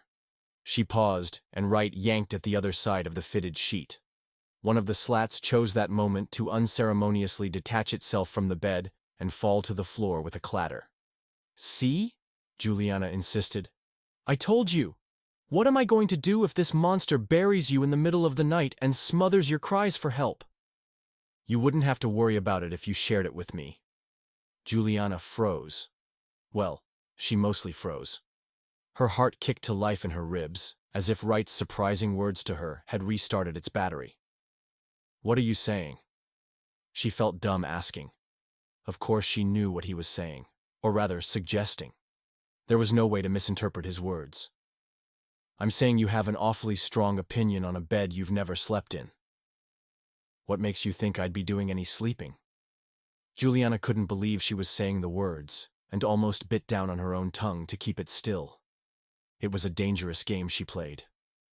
Wright's blue eyes smoldered with a quiet, unmistakable fire as he gazed at her from across the bed. He let go of the fitted sheet. He kicked the fallen slat out of the way. What would you be doing, Juliana, if you had your way? Not my way, she quickly tried to correct as Wright circled to her side of the bed. She found herself pressed back against the mattress. She had nowhere else to go. His body was between her and the door. Are you saying you would let me have mine? I don't know what I'm saying anymore, she admitted quietly. You've got me tangled worse than one of your damn fitted sheets, Wright Cooper. If you're having trouble finding the words to express yourself, I don't mind helping you form a picture. It was on the tip of her tongue to retort that, as a celebrated photographer, she didn't need his help forming a picture, but Wright was savvy to her intent. Before she could so much as draw a breath, he leaned in and sealed the part between her lips with his own. Juliana exhaled into the kiss, and Wright answered her by opening his mouth and taking her sigh into him. Juliana threaded her arms around his neck as he cupped her cheek. She felt his other hand grasp behind her head and yank her ponytail out.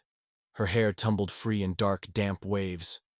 Something told her he was about to render her morning shower pointless, and her heart lurched with anticipation. The clean laundry, too, seemed suddenly like a relic of the distant past, as Wright took hold of her waist and lowered her beneath him on the bed. She felt the long, hard outline of his erection already stretching the silk fabric of his briefs. The fact that she could inspire such a response just by walking into the same room as him and running her mouth was intoxicating. "You have no idea what you do to me," he groaned. His lips moved along the hollow of her neck, imparting a wet warmth that sent chills racing through her. "I might have some idea," Juliana gasped as he shoved himself into the gap between her thighs. She wasn't sure Wright was even aware of his rough questing. Her hand shot between them to grip his erection through his briefs. "Right. Yeah," he grunted. He sounded beyond the ability to listen to her. "Glasses. Sorry, readers. Here's where we fade to black due to YouTube explicit content guidelines. If you dream for the steam, you'll need to take a look in the book. Available from all major retailers." "Well, you were right about one thing," Wright groaned behind her. "This bed's busted to shit." It was a self-fulfilling prophecy. Juliana sighed as she overturned and snuggled in close against him. "Fortunately, there's always my bed." Wright tucked his chin to look at her. "Really?" Juliana gave a sideways shrug of her shoulder. Her heart fluttered a little at the genuine surprise in his question. She wasn't sure if she should feel grateful or a bit self-conscious that he still wasn't certain of their standing post-sex. "My bed's a bit smaller than this one, but I don't mind. Anyway, it's your house. You can sleep where you want." "I want to sleep with you," Wright said quickly, as if he was afraid of the offer being rescinded with her next breath. "Tonight, I mean." "It's a date," Juliana said. She let her hand drift across his chest and tangle in the dark dusting of hair that coiled there. She found his awkwardness unbearably sweet sometimes. It was especially easy to feel smitten after the all-alpha aggressiveness of his lovemaking, and one I'll actually look forward to. Chapter 10. Write a rich man without a cause. That's what he amounted to at the end of the day. The word had gotten out that Wright was untethered from the campaign. As he pored over emails that morning, he wasn't sure how he felt about this most recent turn in his celebrity. On the one hand, it was good to know that Montana and the country beyond weren't hurting for fundraising needs. What most people were hurting for was money. And some of the causes were bizarre, to say the least. He had skimmed his inbox and replied to most inquiries, but his attention kept returning to one email in particular. It was one of the first that had been sent to him that morning, and the subject was almost too much of a coincidence for him to overlook. "Bees," he repeated for the umpteenth time that morning. Incredulous, he scratched his head. Maybe it spoke to his own ignorance on the topic, but Wright had no idea until this morning's random missive that there were people out there so passionate about preserving our pollinators. Literally, that was what the subject of the email said. The sender had introduced himself as Buzz Berkeley.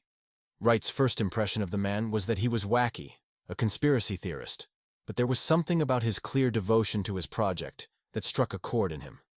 It was that sort of passion that Wright had been fighting to infuse the Montana campaign with all along. Only in this instance, it was directed toward bees, Wright said again, and shook his head in wonder. It didn't escape him that this was the second time bees had come up in as many days. Maybe the universe was trying to tell him something. Wright fired off a response to the bee guy, expressing an interest in hearing more, and figured that was as much as he was willing to commit to for now. He closed his laptop and leaned back on his chair with a weary sigh. One of the ranch dogs posted beneath his desk raised her head, then dropped it back down in disinterest. Wright felt bad for not knowing their names. Someone had clearly had a new litter since he last visited, and with Maxwell either working or spending time with Lena, Wright hadn't had the chance to ask somebody in the know. "Good girl," he said, and reached down to scratch her behind the ears. The dog didn't appear to mind that they hadn't been properly introduced so long as the affection was forthcoming and frequent. Wright rose and headed for the horse barn. His four-legged assistant followed dutifully. He could use a hard ride. He needed time away from his desk and his phone to think. Escaping into nature with Juliana had proved even more of a distraction than staying at home, but maybe a better way to commune with the world around him and tap into a new well of inspiration involved getting back to his roots. A ride out into the Montana countryside he loved was sure to give him the perspective he needed to choose his next cause. Still, he couldn't tear himself away from his previous failure. It was a punishment to continue agonizing over it, but he couldn't let it go. Logically, he knew that the best way to support Montana was through an elected official. All roads to real progress started there, but right now, that road was closed to him. He had never encountered an obstacle that hard work and money couldn't help him overcome. He might as well seek out Maxwell while he was out here, he thought. Who better to understand his unique problem and the particular insecurities that went along with it than his brother? Max? You in here? Wright rounded the corner into the barns. A figure stood at the other end, brushing one of the horses. It looked too slight to be Maxwell, or any of the ranch hands for that matter. Wright squinted before remembering his glasses. He fished them out of his pocket and put them on. Juliana? He said in surprise. What are you doing out here? Juliana turned, her dark hair swinging over her shoulder, and grinned at him. Thought I'd give Lena a break today. Maxwell's with the baby, she explained as Wright approached. He couldn't help the way his gaze lingered over every inch of her. A girl with her looks and body could have gone to New York to model the blue jeans and black tank top she was wearing now, and found immediate success. He thought about distilling his admiration for her into a compliment, but thought better of it at the last minute. Maybe it was best not to bring up New York. Yeah, but what are you doing out here? He decided to repeat his original question. Couldn't one of the ranch hands take over for Lena? Juliana smiled fondly as she returned her attention to the patient mare hitched to a lead in front of her. I needed a break. I assume you needed the same. Wright grunted his assent and sat himself down on an overturned bucket to watch as she brushed the curry comb along the mare's withers. He hated what the sight of Juliana in this context did to him, because it was an illusion. He had once fantasized about her as a rancher's wife. His wife. And it was all too easy to see now how he had conjured the image. Juliana looked more comfortable, more at home, out roaming the Montana wilderness, or out here in the barn than he had ever seen her look anywhere else. He wondered again how it was so easy for her to dismiss her roots and maybe even her own nature. Not that it was for him to say. You were in your office an awfully long time this morning, Juliana mused as she bent to retrieve a different brush. Good news? Offers, he admitted. Apparently word gets around quick when you're a man without a cause. Oh, please, she snorted, and the mare she was brushing echoed her sentiment. It's like I said before, Wright. You're not lacking for potential causes. You just need to choose one. Yeah? He nudged a pebble with the toe of his boot. We all saw how that turned out last time. You're not the one who chose to funnel campaign donations and use them for illicit purposes. You would think I was by the way the party has decided to cut ties with me. Screw those people, Juliana exclaimed. She dropped her brush down into the bucket and turned to him, hands on her hips, with an exasperated sigh. Seriously, Wright, when will you come to grips with the fact that those people don't deserve your help? But Montana needs my help. He took the liberty of rewriting her words for her as he rose to go to her. He removed the stubborn hands planted on her hips and replaced them with his own. Juliana, you of all people must understand what I mean. Being raised into my family fortune, all that wealth doesn't mean a thing if it's not being put to a useful purpose. Spoken like someone who doesn't intend to be wealthy for very much longer, Juliana noted as he drew her in against him. A wry smile hitched up one corner of her mouth as she placed her hands on his chest to pause his intentions. Seriously, Wright Cooper, when did you become so damn generous? I'm pretty sure that wasn't a trait you inherited from your father. I'm my own man, he told her. Always. Have been. His lips found the hollow of her throat, and Juliana sighed contentedly. Even if I am a man without a cause. Chapter 11. Juliana, wine, wine, and more wine. That was what tonight's party called for. 2 weeks had passed since Wright cornered her in the barn, and Juliana still couldn't believe he had delivered this next event into her hands. Wright was the last person on earth she would ever expect to relinquish control willingly, but he continued to surprise after her return to Montana, and she'd be damned if she let him down tonight. Juliana passed easily through the crowded great room at the ranch house, never committing herself to one conversation for very long, but always smiling and laughing gaily at any greetings or compliments directed her way. On the inside, she was surprisingly nervous. She almost never let her anxiety get the better of her at events like these, especially not when they had nothing to do with her or her photography. But tonight was different. Tonight, she found herself wanting to prove to Wright that his trust in her hadn't been totally misplaced. Damn him for that. Juliana caught his eye across the room. He was conversing with a stately older gentleman in a pale cream cowboy hat, and one who reminded Juliana, at first glance, of Robert Cooper. The man didn't appear to notice when Wright's attention drifted to Juliana. She found herself caught between wanting to motion him back to the conversation and wanting to enjoy the fact that her mere presence in the room drew him, again and again, to seek her out. Maybe Wright was just worried she would bug out and leave the running of the festivities to him. Juliana sort of wished that instead of figuratively letting her hold his hand throughout the evening, Wright Cooper would extend that rough hand of his and invite her to... What? Join him at his side? Ridiculous. Get a grip, Jules. Juliana shook her head and snatched a glass of wine off a passing tray. She wasn't sure if booze took the edge off her pining for Wright's attention or made it 10 times worse. She was not supposed to be chasing after her childhood sweetheart. So what if they were having sex now? And so what if the passion they had rekindled was lip-bitingly, bed-breakingly good? You look hungry, a low voice at her side commented. Juliana snapped to attention and whirled. Maxwell Cooper! She exclaimed. I don't remember putting your name on the guest list. Don't mind me, he said with a good-natured smile. I just live here, Juliana. You live in the barn, Juliana corrected with a grin. Of course Maxwell's name had been on the guest list. She was just surprised he had found the time to stop in. When he wasn't hustling it in the horse trading circuit these days, he was with Lena and the baby. At least the horses get fed.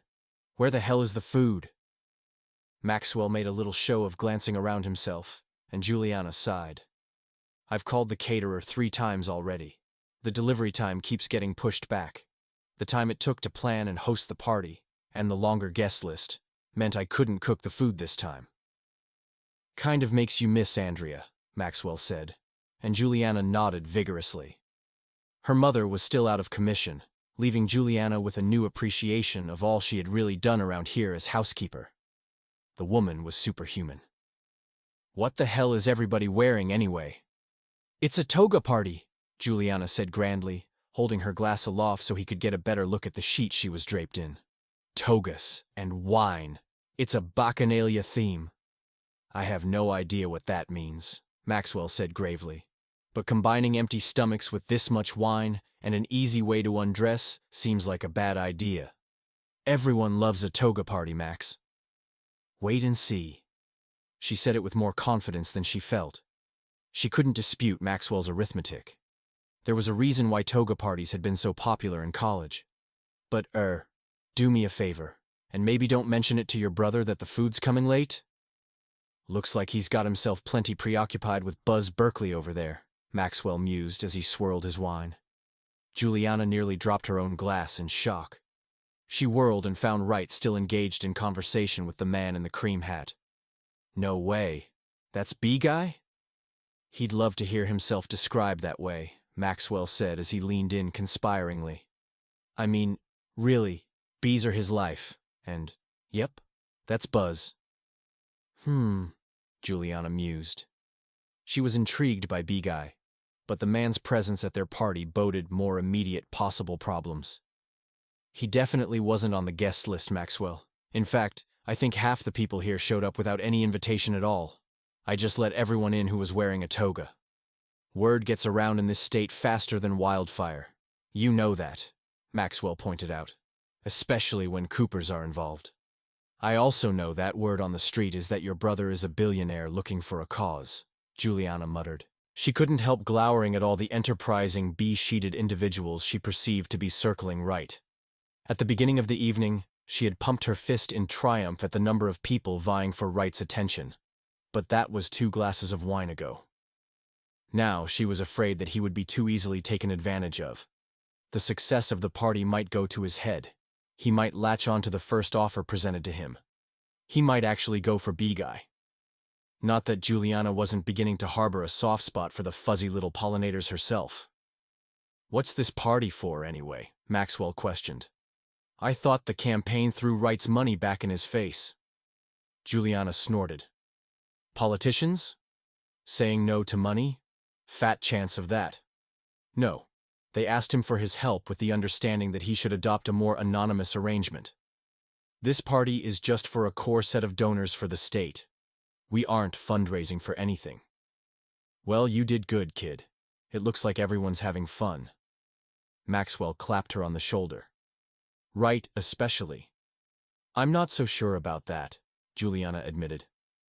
"If you'll excuse me, Max, I'm going to go see if our man has fallen into the honey trap." "Don't you mean your man?" Maxwell called after her as Juliana started to weave her way back through the sea of bedsheets. Juliana didn't deign to answer. Wright wasn't hers, couldn't be hers, but Maxwell didn't need to know her answer either way. Wright had no idea how Buzz Berkeley wound up at his party. A paranoid part of him wondered if Juliana had somehow managed to go through his inbox when he wasn't looking and shoot every inquiring email sender an invitation. "And that, Mr. Cooper, is why I take the plight of our Montana bees incredibly seriously," Buzz said. Wright found he couldn't argue. Buzz was an incredibly serious man, older than he had guessed, and lacking any self-consciousness or sense of humor about his chosen conservation effort. And why should he take it for a joke? After everything Mr. Berkeley had relayed to him just now, Wright felt guilty for dismissing bees as he once had. That was one of the biggest problems the pollinator populations seemed to be facing. They were too easily dismissed by people in a position to actually fund the conservation effort. "Mr. Berkeley, I can't express how grateful I am that you reached out to me with your email. I'm glad to finally meet you face to face," Wright said. He quickly sidestepped a giggling woman and a man she had decidedly not shown up with at the outset of the evening, as the 2 party guests stumbled drunkenly toward his bathroom. "I also can't express what a relief it is to talk to someone so collected this evening." "You mean sober," Buzz guessed. Wright nodded.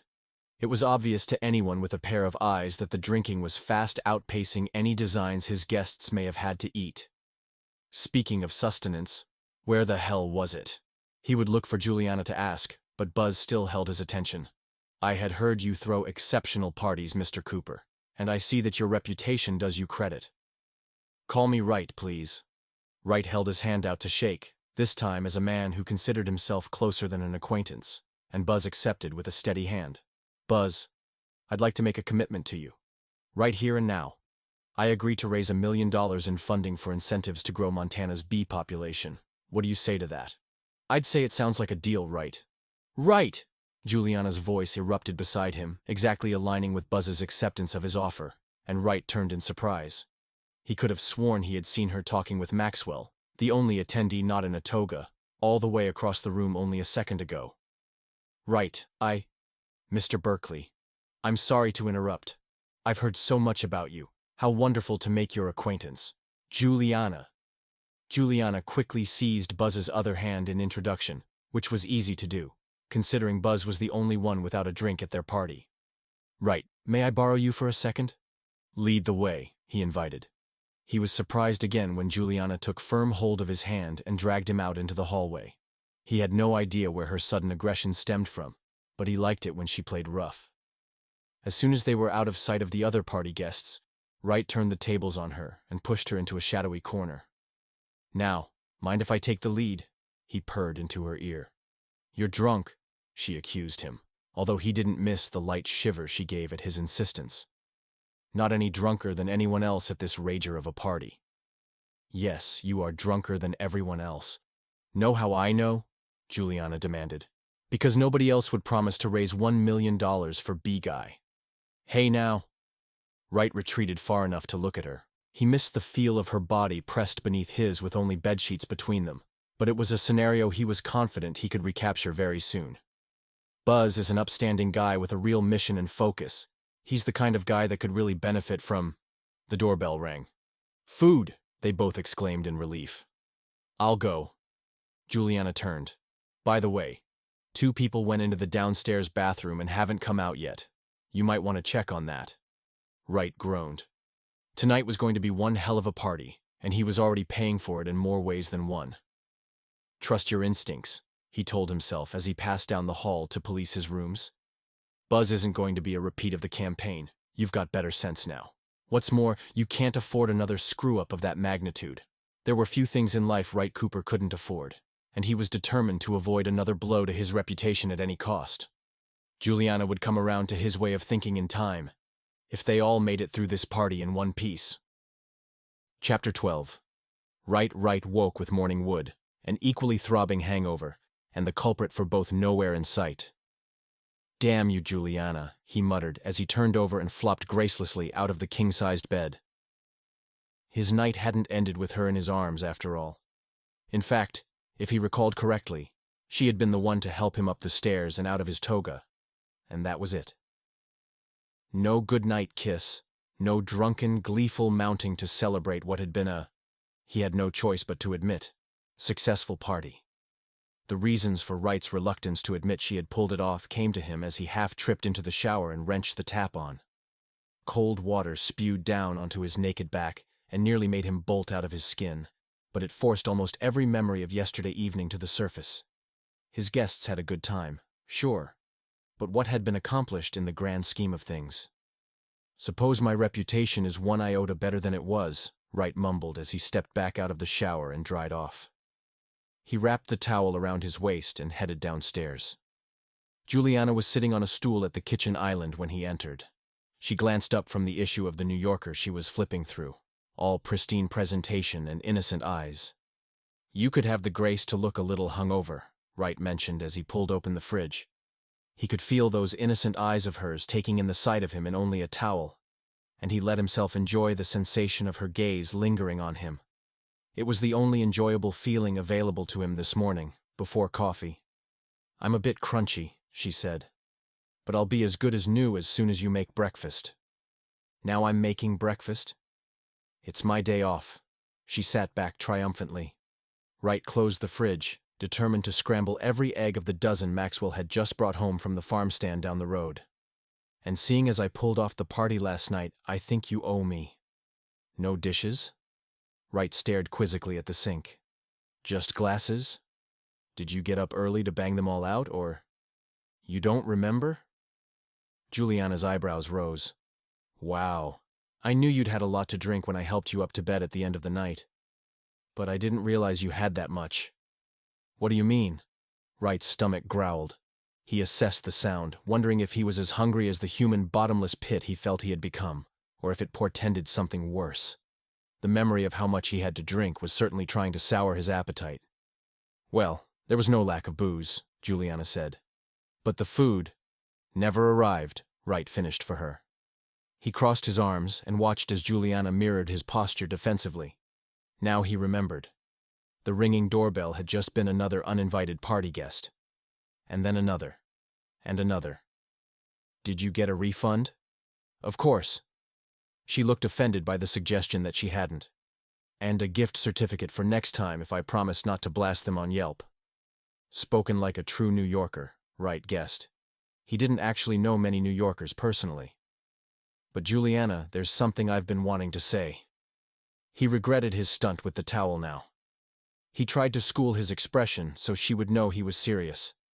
Juliana, after a moment's examination of his face, leaned against the counter and waited. "The food last night isn't the only thing that's troubling me." "I'm sorry," Juliana apologized. "I tried to wrangle it all, really." "You called them at the last minute," Wright said patiently. "There's nothing wrong with it. Believe me, I've done the same thing. But if you continue this way, without structure, without a plan, it's going to start carrying over into your work more obviously." "Are you saying that's how I operate already?" Juliana scoffed, but her eyes were bright and alert. He could see that she was actually listening to him. "I'm talking about your photos, the ones you've been shooting. They're really incredible."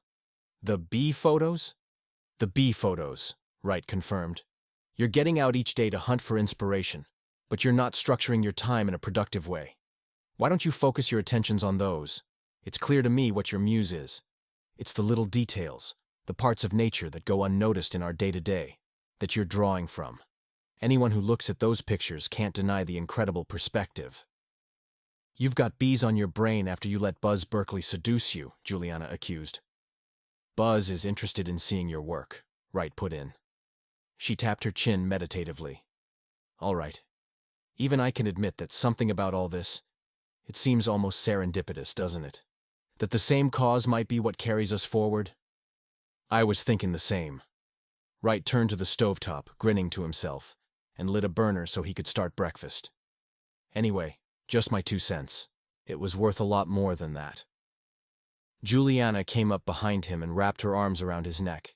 She nuzzled into his back and sighed, and Wright felt himself stir anew beneath his towel. No, he chided himself. Breakfast. Then you can break another bed if you have the energy.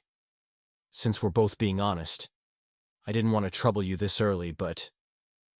Juliana slid the morning paper onto the counter beside him. Wright bent to look as he cracked one of the eggs. What he saw was his own face, smiling merrily, with an equally beaming Juliana hooked under his arm. Their full glasses were raised aloft, and they were surrounded by a sea of togas. "Too fit to quit," the headline read. Wright's muscular arms, usually disguised sleekly and sensibly by a black suit, were on full display in the photo. Oh God, had he actually thought it was a good idea to flex for the camera? "Wright Cooper flashes guns, sinks own party," screamed the paper. "I'm ruined," he said in a perfectly composed monotone. The yolks spilled out of the eggshell, missed the pan completely, and oozed into the recesses of the stove. "You're not ruined," she said. "Don't be so dramatic. You'll live to fight another day." "Doubt I'll live to throw another party." He sighed as he turned back to the stove. "Or at least, one that people will attend. Last night's party was a blast, and everyone who came knows it. They'll be back," Juliana said confidently, "and you'll turn this thing around. You'll come out on top in the end. Just wait and see." Chapter 13. Juliana. So Wright had lived up to his name.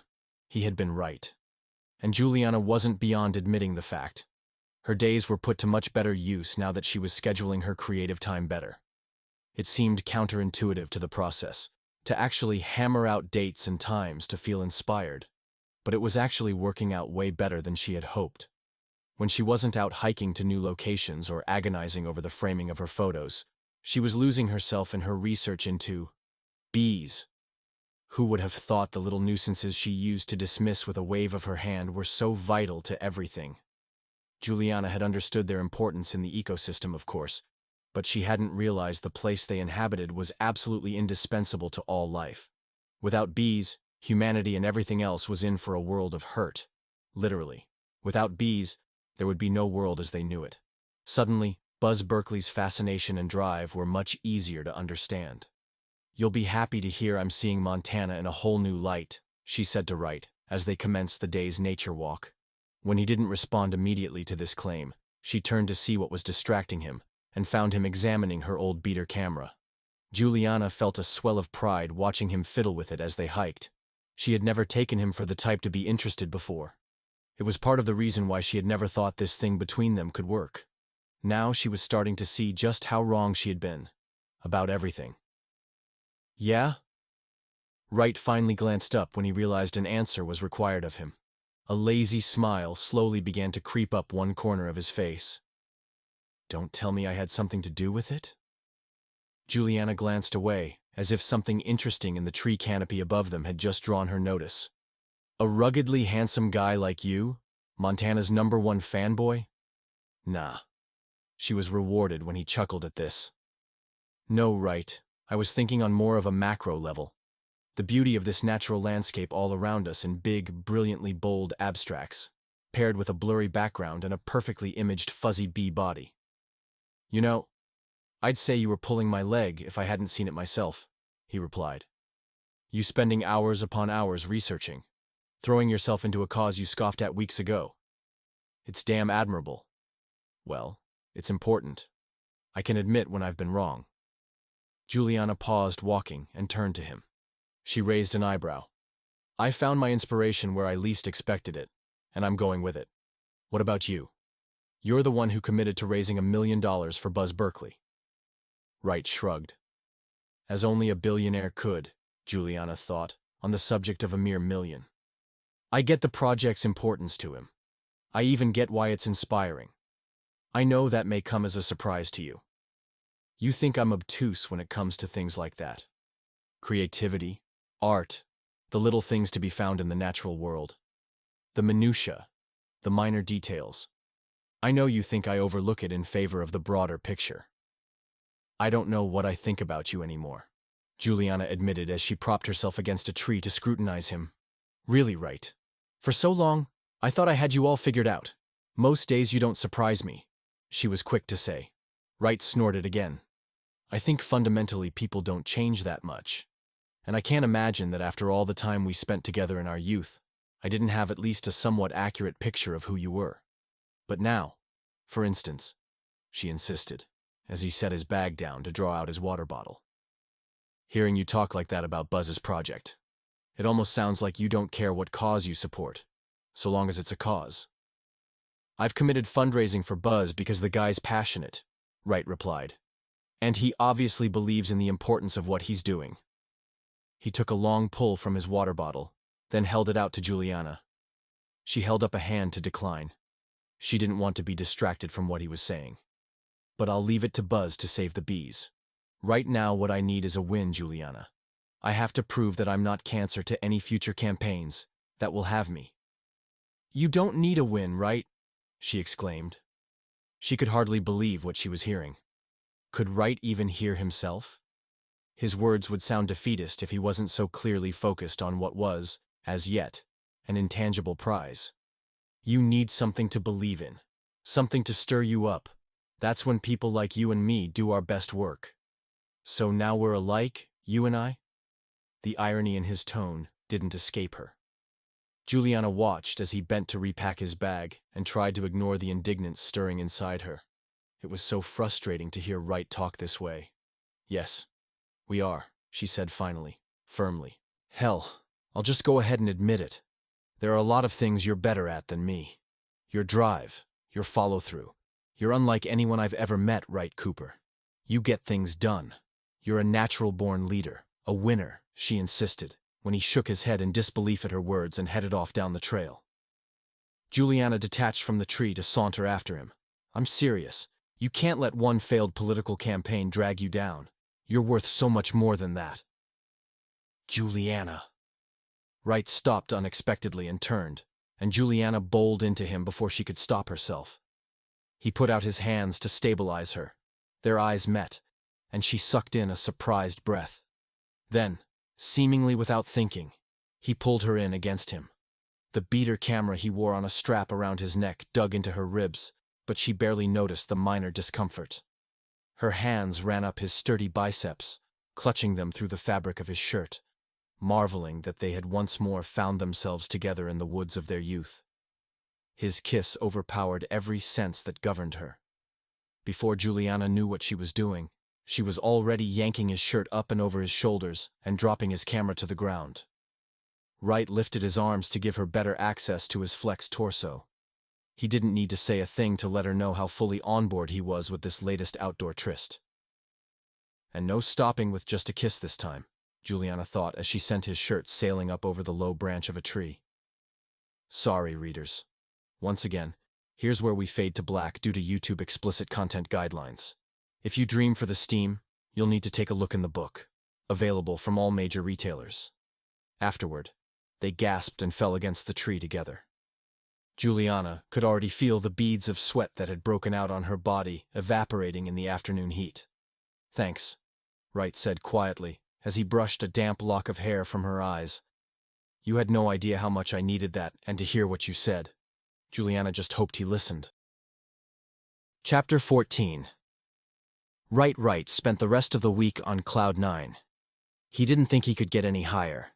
Between locking into his latest cause and becoming intimate with Juliana in more ways than one. Well, There wasn't a whole hell of a lot more a man who had hit rock bottom could hope for. He was working his way up to becoming worthy of the cloud he had accidentally alighted on, and there was no way in hell he was content to exist there alone. "Got it. Hey, I appreciate it," he said into the phone. He scribbled a few more notes on his pad and sat back. He had what he was sure was a big cheesy grin plastered to his face, but he tried to keep his tone casual as he spoke. "All right. You take care, Marissa, and expect a call from Juliana no later than tomorrow." Wright hung up the phone, rose, and couldn't help himself. He pumped his fist like he was starting a lawnmower. "Yeah!" he shouted his triumph into the empty office. Well, almost empty. The ranch dog he had come to affectionately think of as secretary darted out from beneath his desk in alarm. It was no wonder she thought he had lost his mind. Wright only barely restrained himself from kicking his chair like a rock star on stage, launching a mic stand into the front pit of the audience. His contact in New York had come through. Juliana was all set to feature in an upscale Manhattan gallery, the place with the nearly unpronounceable name that Wright had seen at the top of her list one day, while he broke for coffee. She had been too distracted by a phone call with Buzz about a photo spread to notice him peeking over her shoulder right away. Juliana had reshuffled her papers and glared at him the moment she noticed him looking. At first, he had thought it was infinitely sweet, the way she still listed out all her intended goals and circled her targets with hearts. But then he'd realized what he could do for her. And he felt like a moron for not conceiving a plan sooner. Juliana still didn't realize how she had helped to reshape his life when he thought he was down for the count. He intended to do the same for her now. It had just taken some finagling, as his old man would have said. A little finessing of the truth. Wright was already on the phone with his contact at the gallery by the time he realized just what all he was getting into. He had visited plenty of art shows on the East Coast, but his education about what went on behind the scenes was sorely sophomoric, as it turned out. He hadn't realized that most galleries were looking for a specific type of art, often tied to a theme. He had just assumed the creative elite knew a moving collection when they saw one and couldn't wait to get their hands on it. So Wright had fudged the truth of Juliana's work, just a little. He fired off a couple pictures, but they proved unnecessary when the gallery claimed to already be familiar with her work. He had even spun her recent controversy in her favor. Notoriety, good or bad, sold. So Juliana didn't know it yet, but she had a show at one of the premier galleries in the sparkling coastal city she loved.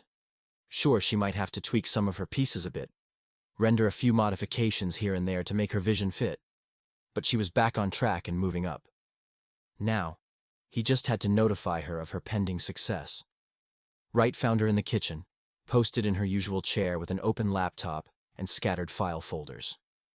The afternoon light outside the kitchen window was just starting to turn amber gold. The sunset was bound to be gorgeous tonight. "We're going on a date," he said, as soon as she looked up. "Tonight, I got us a table at Brusciato." Brusciato? Juliana's jaw nearly hit the floor. It was a place she had wanted to go since they were kids. A 5-star restaurant that a young Wright had once promised to take her once they both reached adulthood. "That's right. We can't go tonight. It's all the way across the state."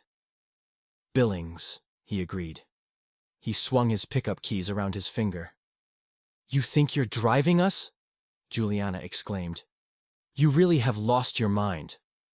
"I'm driving us to the airport," Wright said. "You don't just have a date with me, girl. You've got a date with the country coupe private jet." Juliana froze. Then, when she realized he was being serious, she did the last thing Wright ever expected. She squealed and leaped into his arms. The keys dropped to the floor, and the dogs barked excitedly as Wright swung her around with a laugh. The booze flowed.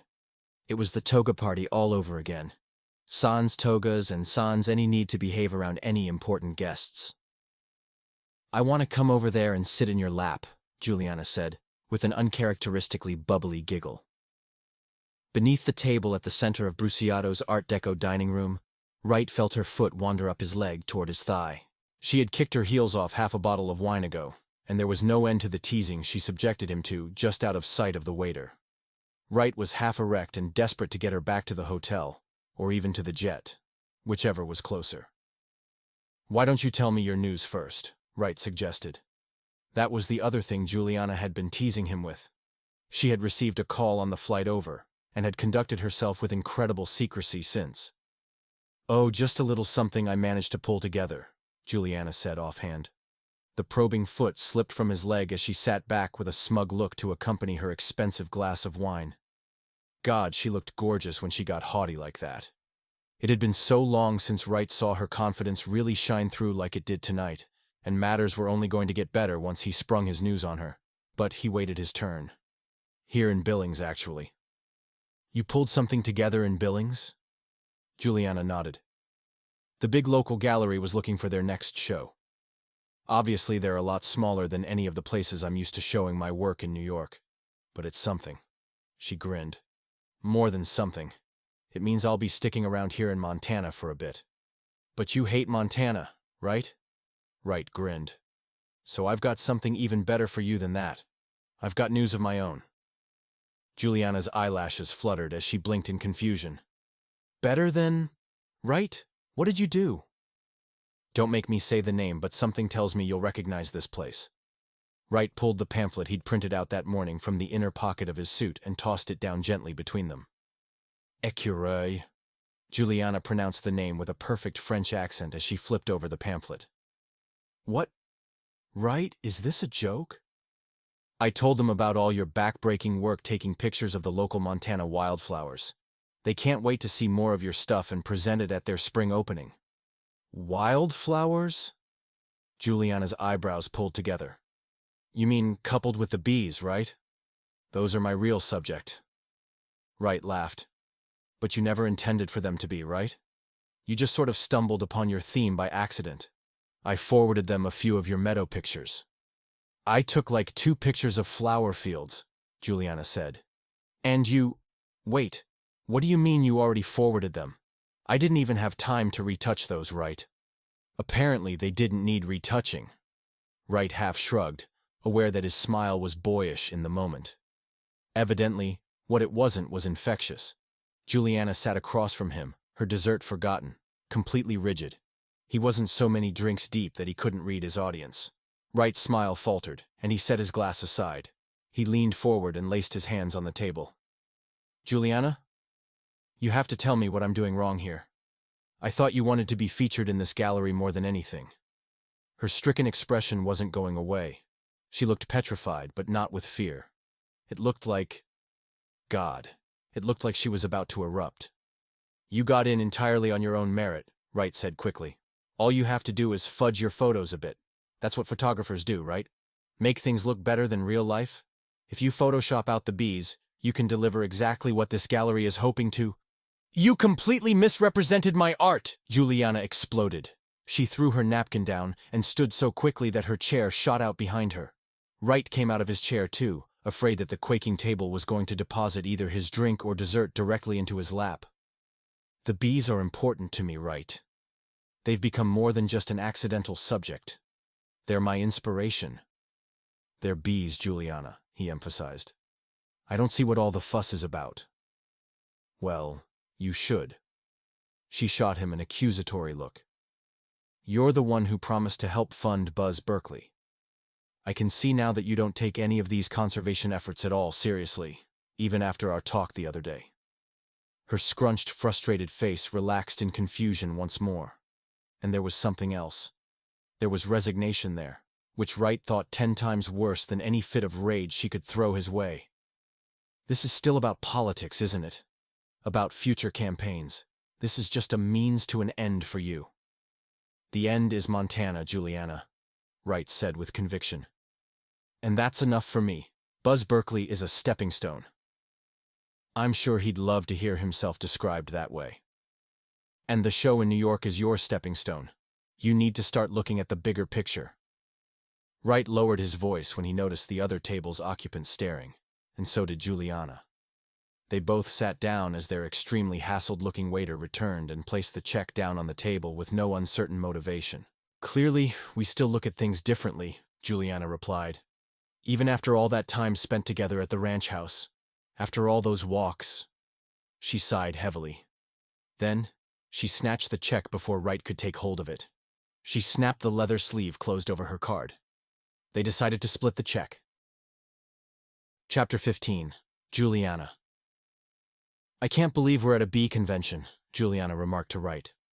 Days later, and their budding relationship still hadn't quite recovered from their date in Billings. Juliana looked at Wright with new eyes, and those eyes were just a tad more untrusting than they had been before. She hated it. Really, she did.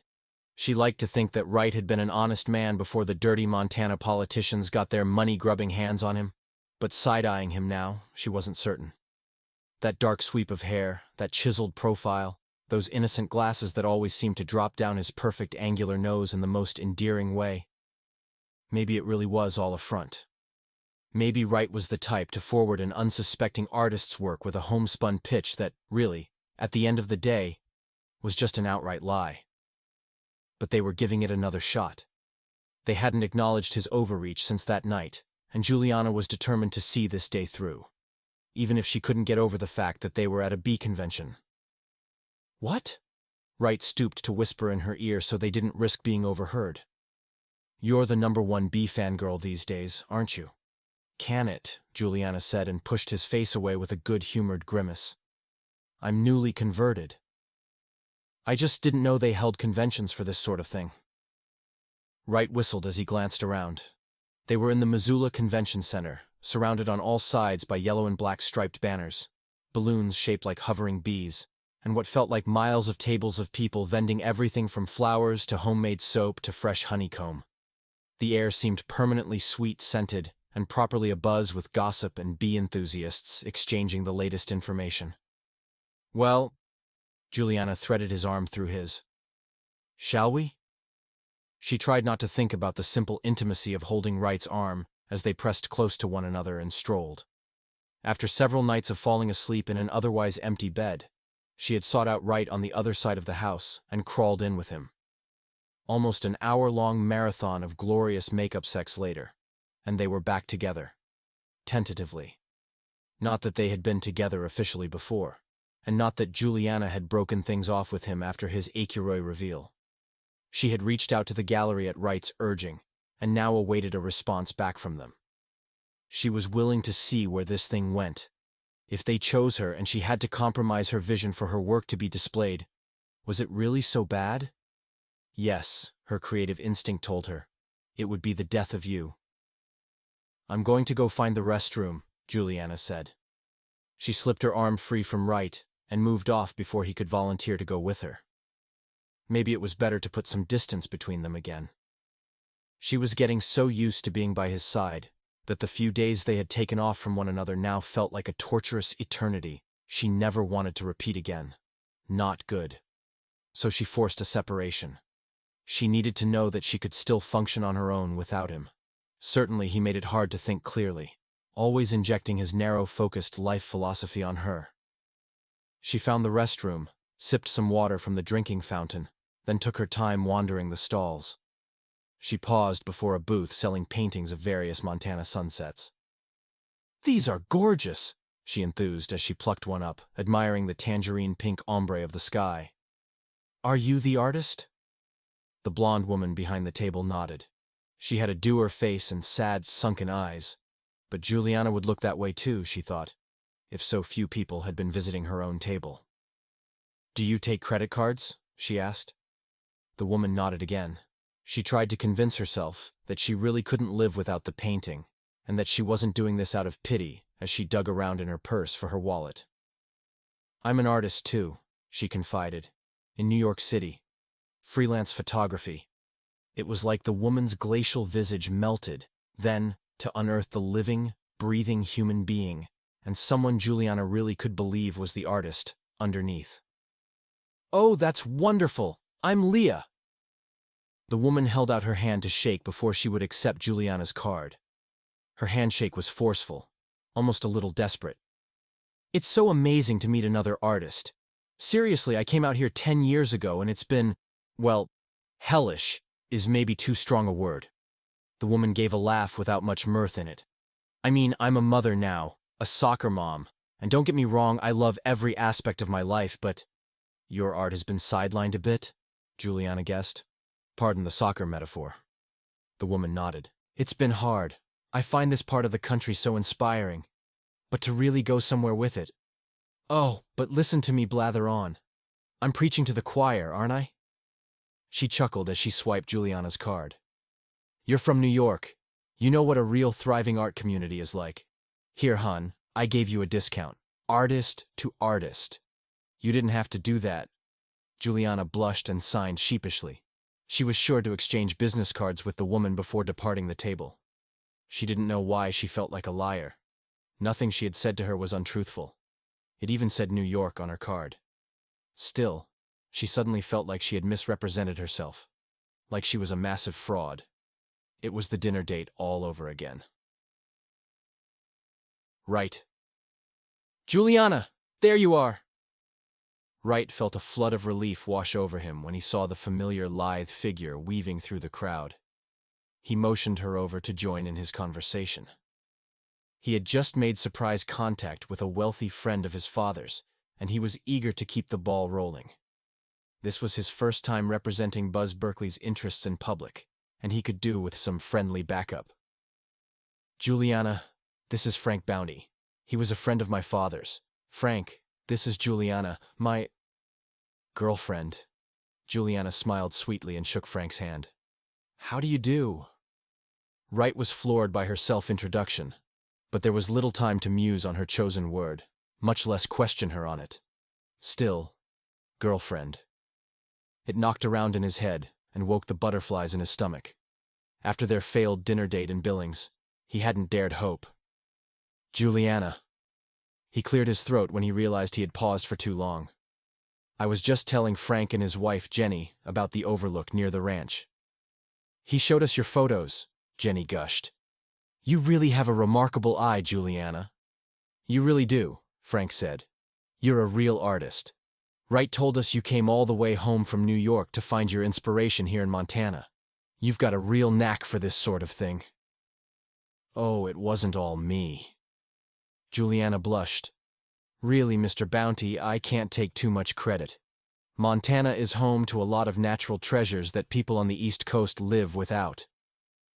Beautiful and modest, Jenny crowed. Juliana shook her head with an appreciative laugh. To be honest, I had a few misfires before I realized the amazing subject I had stumbled upon. But there is some great, great undisturbed scenery out around Cooper Ranch. Seriously, you should see the flowers for yourself this time of year. They're breathtakingly gorgeous. All thanks to the bees, Wright put in dutifully. If you happen to head down in that direction, you should check out Buzz Berkeley's farm. Oh, I've heard of Buzz Berkeley, Frank Bounty exclaimed. A real Montana treasure. The stuff he's doing for conservation. Hell, there's no one else quite like him. No, Wright agreed. There isn't. You know, Buzz and I are actually working together to fundraise for some of his upcoming projects. You don't say?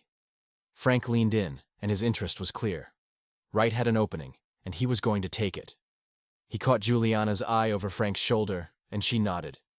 Evidently, she had read the same signs. She steered his prospective donor's wife away to admire a booth full of flowers as Wright invited him to sit down at a nearby table. Here goes nothing, he thought, as he launched into his pre-scripted bee speech with as much warmth and flourish as he could muster. Time to make his first prospective donor a permanent one. Chapter 16. Juliana. Juliana woke, groggy, to an empty bed that next Monday morning.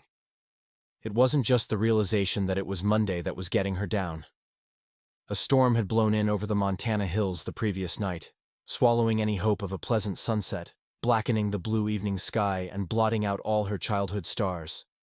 Thunder had rolled, lightning sizzled and flashed, and rain drummed the roof until Juliana had to roll over and stuff Wright's empty pillow against her other ear. Things hadn't been going well between the two of them. Just when she thought they had successfully rekindled all that was once presumed lost, their differences started to rear their ugly heads. It was normal for couples to have differing opinions, right? But Juliana was starting to suspect, and even dread, that it was more than that. As much as she admired Wright's superhuman focus, he couldn't seem to fix it on the right things. He was still so obsessed with the idea that his route to helping Montana was through the political landscape that he couldn't see the flowers for the bees. Hey, that's pretty good. Juliana commended her own early morning inventiveness as she rolled out of bed. Actually, it's terrible. Don't ever tell anyone you thought of that slogan. Buzz Berkeley probably would have approved, but there was nothing bee-related that the man hated. It was pretty admirable, actually. Gazing around at the scattered photos she had been laying out during last night's storm, Juliana realized she was fast fixing to become the bee guy's self-appointed apprentice. The thought didn't horrify her, as it might have once. She pulled the quilt off the chair and bundled herself up in it. She needed a strong cup of coffee before she could be bothered to change out of her nightgown. She examined her bleary eyes in the mirror, combed her fingers through her hair, and snatched her phone off the bedside table as she went downstairs. She glanced at the door of the Wright's office wearily as she went. Wright hadn't come to bed last night. In fact, Juliana didn't think he had slept at all. Her fears seemed confirmed when he dragged himself downstairs 10 minutes later, likely drawn by the aroma wafting off the bubbling coffee pot. She had planned to receive him with open arms and a dropped head against his shoulder.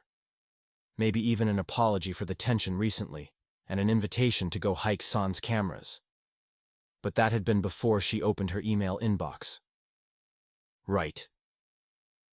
Juliana moved away from the coffee pot and staged herself against the kitchen island. She kept her eyes down and tried to keep her temper in check, but this morning's news had left her boiling as hot as the black sustenance of life he now poured into his own mug. I got an email from the gallery in New York. They are not happy with me. That got his attention. Wright turned to her with a stricken look. What? They checked out my social media. They said I had been misrepresenting myself and my work to them. They pulled their offer. Her fury mounted like a second storm. And the gallery in Billings is thinking about dropping me now as well. Word got back to them that I had been shopping around for a gallery in New York. None of this was her fault. None of it. And the naive, wounded look on Wright's face was driving her crazy. He had no right to look as if he hadn't had a hand in any of this. It had been all his hands, all the time. On her. On her work. So, I'm pretty much screwed, she summarized for him. You're screwed? His own glower was an unwelcome surprise, and so was the sudden turn in their conversation. Do you have any idea how badly your convention talk has just fucked me? What the hell are you talking about? Her voice rose in anger to match his. It was better than letting on how genuinely confused she was by his words. The bees, Juliana. You're the one who told my donor about the overlook, Wright seethed. He stumped over to the kitchen island to face off with her across the counter. So? She demanded. So? He took his wife up there yesterday for a picnic. Do you want to guess what happened? Juliana had honestly no idea. She narrowed her eyes and flapped a hand for him to continue. His wife got stung so many times they had to take her to the hospital. The bees nearly killed her. Oh my God, Juliana said. What? Was she allergic? Why the hell would he take her up there in the first place? She wanted to take photos of her own. She got too close. Wright shook his head and dragged at his coffee. Even his sip was furious. So now he's not only pulled his interest in funding, he's telling anyone who will listen that the bees around here are a nuisance. He's discouraging everyone from coming on board Buzz's conservation project. Geez, what an asshole, Juliana said. I mean, I feel bad for him and his wife. But this is not my fault. And just because they disturbed the hive and the bees made them pay for it doesn't mean they should. Enough, Wright said. I can see now this whole endeavor was a complete waste of time. I never should have listened to you, he added. Juliana took a step back as if struck. She saw the dark circles under his eyes, the misery on his face, and understood that they were operating on a lot of stress and very little sleep. But she couldn't stop herself. It was like she had drunk her coffee and now spat poison, and she didn't know how to slow down. All of the resentment she had been stockpiling at Wright's interference in her life suddenly poured forth. And I should have never listened to you, she snapped. What does a failed campaign fundraiser know about art? About anything? I know enough, Wright said. I know my life was simpler before you came back into it. You could barely function, she exclaimed. Yeah? Same goes for you. Wright shook his head. Juliana turned away, suddenly unwilling to look at the man she had gone to bed thinking that she loved. "This was a mistake, Juliana," he said quietly. "Two people down on their luck should have never thought they could lift one another up the way we did." "You can lift yourself from now on," Juliana retorted as she dumped her mug in the sink. "And do your own dishes and air out your own bed. My mom's returning to work this week, but that still gives you a few days that you'll need to fend for yourself." "Where are you going?" Wright demanded as she started for the stairs. "Juliana? I'm going to Billings," she said. "Maybe I can still salvage something from this mess." She turned away from him and started up the stairs, her heart wrenched in her chest, pleading with her to go back to him, to work things out, to apologize for how angry she was and beg for a restart on their morning. But she wasn't the only one who was angry, she had to remind herself. Wright was the one who had screwed up her best chance of redeeming herself by lying. Wright was the one who had come into that kitchen with guns blazing, even if she was the first to voice her disappointment. And now he was the one who could live with the consequences. Chapter 17. Wright. "Honey," Buzz offered. Wright put out his hand to signal, "No thanks." Then, thinking better of it, said, "Why the hell not?" "It's good for you," Buzz mentioned as he drizzled some onto a spoon and took the liberty of stirring it into Wright's tea. "Its health benefits are almost innumerable." "So I've heard." Wright was generally a coffee drinker. Hell, he had intended to purchase a cup for both of them when Buzz invited him out to the little corner cafe in town. They sat on the porch outside together, soaking in the summer afternoon. It was the least Wright could do to thank the man for his grace when Wright had to backtrack on his promise for funding. He had honestly never expected to hear from him again. "And I've heard you're still a man in need of a cause," Buzz said as he sat down. Wright lifted his tea off the saucer, although he suddenly couldn't say he had much of an appetite. Back at rock bottom, and everyone knew it. "I'm keeping my eyes peeled. Let's just say the last few attempts have met with disaster. I'm starting to wonder if I'm cursed." Buzz had an intelligent, receptive face. That's why it was so easy to talk to him and trust him. After all the politicians Wright had dealt with for the past year, Buzz was a breath of fresh air. The other man nodded encouragingly, and Wright sampled his tea. It was hot, with a note of sweet to it that had him taking another interested sip. "Good? Damn, yeah, that's a good cup of tea. From my own hives back home," Buzz confided as he concealed the little amber container back inside the pocket of his coat. Wright chuckled. "I would expect nothing less. You're not cursed, Wright. But if you don't mind my saying, you might take your eye off fundraising. Just for a bit," Buzz said. "There's plenty of things an organization like mine needs help with. Money's always the big one, of course. But I didn't come to you because of your money." "You didn't?" Wright stared at Buzz in disbelief. "If you don't mind me saying, that's the only reason most people approach me. I've come to see that now," he added bitterly, more to himself than Buzz. "My experience is somewhat limited, as has become apparent to, hell, most everyone." "I can guess you've never wanted for a thing," Buzz said, "not growing up the way you did." "I don't know about that, about not wanting for anything." Juliana's beautiful face flashed before his mind's eye, the stubborn jut of her chin, the perky upturn of her nose, and the smattering of freckles the Montana sun had brought back to her complexion after so long away. God. Just remembering the way she had looked at him before she left yanked his heart out all over again. He was a mess. He had barely left the office, much less the house, until Buzz's phone call. He had agreed to meet mostly because he had been too surprised to turn him down. "I just mean that, money-wise, you've always been secure, right?" Buzz offered. "And that's freed you up to think in a way that most people don't. You're focused on how you can better the community. You have the heart for this, son. Don't doubt it." Buzz reached across the table to pat his arm. "So, I don't want you to cut ties with me and my organization just yet. I'd love to hear more of your ideas, especially involving organization and outreach. And I'd love it if Juliana could come on board with more of those photos of hers." "Yeah," Wright replied. "Having Juliana in your corner is... I'll see what I can do." "Great. Then I'll plan to hear from you by the end of the week, at least on one of those accounts." Buzz patted his shoulder again. then drew back to take in the scenery. Wright watched as the other man let his eyes drift shut, and he just existed. He wished he could do the same. He wished that, just for a snapshot in time, he could stop wishing. Instead, he sipped his tea. He thought about Juliana.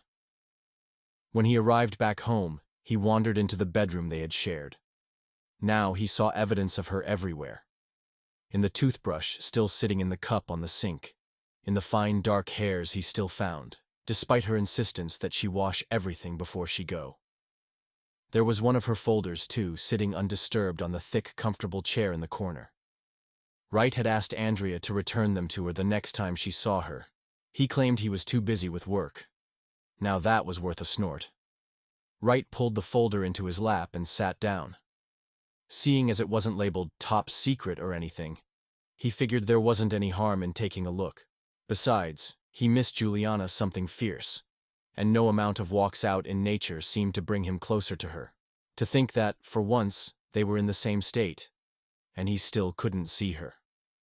Secretary wandered in and lay down at his feet as Wright thumbed open the folder. It was what he had expected to find, but the contents still managed to make him suck in an appreciative breath.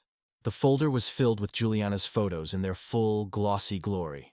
Clipped to each picture were notes upon notes, all scribbled in Juliana's small, hasty hand, denoting bee facts she had learned that pertained to the particular insectoid subject or Montana wildflower. And yes, the familiar heart-circled points of emphasis. Wright rifled through the top 3 photos before he had to put them down. He took his glasses off and dropped his head into his hand. Through the shudder of his fingers, he could see Secretary glance up at him in concern. Her mismatched eyes seemed to implore him to speak. "I screwed up," he told her. "Royally. That's all I seem to do these days." He refiled the contents of the folder and set it aside on the windowsill, as Secretary put her paws on his knees, then hopped up into his lap. Wright couldn't help the surprised laugh he expelled. "Easy, girl, you're not a barn cat." But he let the dog turn herself around and drop into his lap with a little grunt of contentment. Wright let his arms encircle her furry body, and he held her close. And he began to formulate a plan. There was another body he wanted back in his arms, and there was a lot more he would have to do to win her heart. Suddenly, for the first time, it didn't feel so far out of his reach. Chapter 18. Juliana. It wasn't New York City, but still. Juliana was back where she was supposed to be. Planted in the middle of a gallery showroom, surrounded by her work, and accosted by ingratiating admirers. She had started to think she would never find herself back among the people she considered her peers. But here she was, and she had never felt so alone in her entire life. "Miss Norrell, we're so happy you decided to come to Billings to showcase your work." Patty, the gallery owned, held a glass of wine out to her in one gnarled, bejeweled hand. Juliana accepted the glass gratefully and tried not to slug it down. Usually she drank at these things because she was nervous. Tonight it was something else. Was she bored? Depressed? What was it? She was surrounded by people eager to discuss and compliment her work, yet her eyes kept straying to the door as if she longed to escape, or longed to see someone in particular walk through those double doors. What the hell was the matter with her? "Thank you for agreeing to show my work, Patty. It feels good to be getting my stuff out there again. At least that much wasn't a lie." "Not at all, dear. It was my pleasure." Patty patted her shoulder. "And now it's a pleasure I get to share with everyone else in the Billings art community. Oh, Diedrich, there you are. Have you tried the shellfish?" Patty detached to go and greet the most recent guest to wander in. She was a consummate host, and reminded Juliana a bit of her mother. Speaking of... Juliana caught Andrea Norrell's eye across the room and waved. Her mother raised her glass and telegraphed her cheers, and Juliana smiled. It was good to see her mother recovered from her injury and out and about. A part of her had feared that the other woman would waste no time in returning to work at Cooper Ranch. But the trading off of duties between them had been seamless, and the gallery show meant that Juliana had agreed to stick around the state a while longer to spend time with her mother. She didn't know if she intended to return to New York, but she kept the ponderous new thought to herself. She felt more at home in Montana, more at ease, more herself than she ever had in the city. and there was one man she had to thank for helping to bring her home. But that man wasn't here tonight. And after their argument, she wasn't certain she would ever see him again. Juliana forced her smile to stay in place. She lifted her own glass to mirror her mother's toast. She noticed Andrea's eyes seemed to be looking past her now, and Juliana turned to see what distracted her mother. She nearly dropped her wine glass. Wright stood in the entry, his broad shoulders filling the doorway. He accepted some assistance with his coat from one of the gallery volunteers. All the while, his intelligent blue eyes seemed to be hunting the room. For her. Juliana was sure of it. She was moving to him before she could stop herself. "Wright!" she exclaimed. His eyes landed on her, and he met her at the center of the room amid the gallery's meandering guests. There was no point in trying to disguise her astonishment. She could feel it plainly displayed in her expression. There had been no time before the moment their eyes locked to compose herself for this confrontation. The tightness around his eyes relaxed some. It almost looked like he was smiling, although his mouth remained resolutely neutral. "I told you I never miss a show." Her response dried up in her throat. She took a quick, fortifying sip of wine, beyond caring if it was poor manners to do it so obviously. She needed outside strength. Hers suddenly didn't feel like enough. "I'm glad you're here," she finally managed. "I'm glad you're glad." Some of the tension in his face, again, seemed to bleed away, and Juliana realized what had been there all along. Fear. It was the reason for his steal tonight. But what was Wright Cooper afraid of? Not her, surely. Can I offer you a glass of wine?" she offered hastily, already reaching for a passing tray. Wright quickly put up a hand to halt her. No, I don't intend to stay long." Juliana pursed her lips in an effort to hide her disappointment. Maybe it didn't escape him after all. Wright seemed to consider the look on her face for a moment, then took a step nearer. "I just had to see you, Juliana. To update you. In person." Juliana nodded. Then, remembering the public space they were in, she took his hand and steered him toward a back alcove, where some of her more intimate pieces were currently being overlooked in favor of the larger displays in the front room. She tried to ignore her mother, clearly watching them disappear together. The older woman had an unmistakable smile on her face. She probably needed to lay off the sauce if she thought anything was likely to come of this. But Wright kept her hand in his, and Juliana didn't pull away. She looked up at him in the dim light, from the intimacy of the gallery's shadows. "Tell me why you really came here, Wright." "I had to see you," he spoke in a rush. "I wanted to apologize for misrepresenting your art. I can see now that I've been interfering in your life, almost since day one. I've always tried to steer your passions, and I—" Wright swallowed and sighed. His gaze dropped to the floor. "And I can also see now that I've always tried to steer them back towards me. Even when I called that gallery in New York, I told myself your gratitude and success would only bring you closer to me. You would see that I'm passionate about your passions." The words stalled in Juliana's throat. A lump seemed to have formed there instead. It was good, she told herself. Wright deserved to speak uninterrupted, and she deserved to hear this. Wright raised his eyes from the floor. This time they burned with conviction as he looked at her. "You were right, Juliana.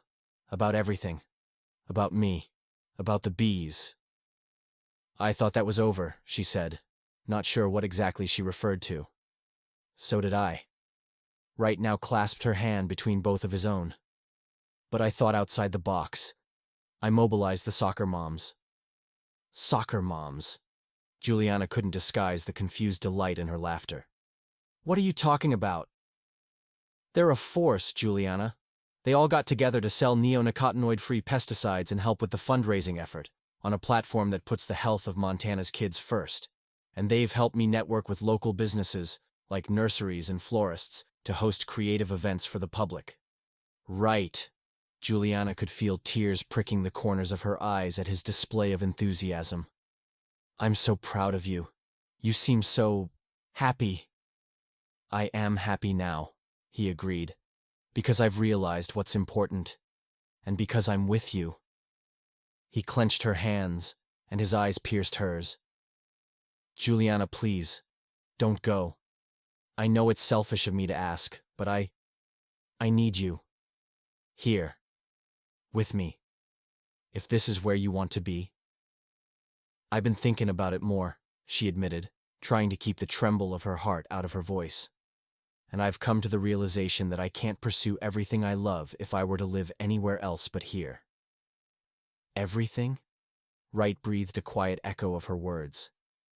Everything you love? Even in heels, Juliana had to raise herself up on her toes to show him precisely what she meant. She slid her fingers around the back of his neck and slid her lips gently against his own.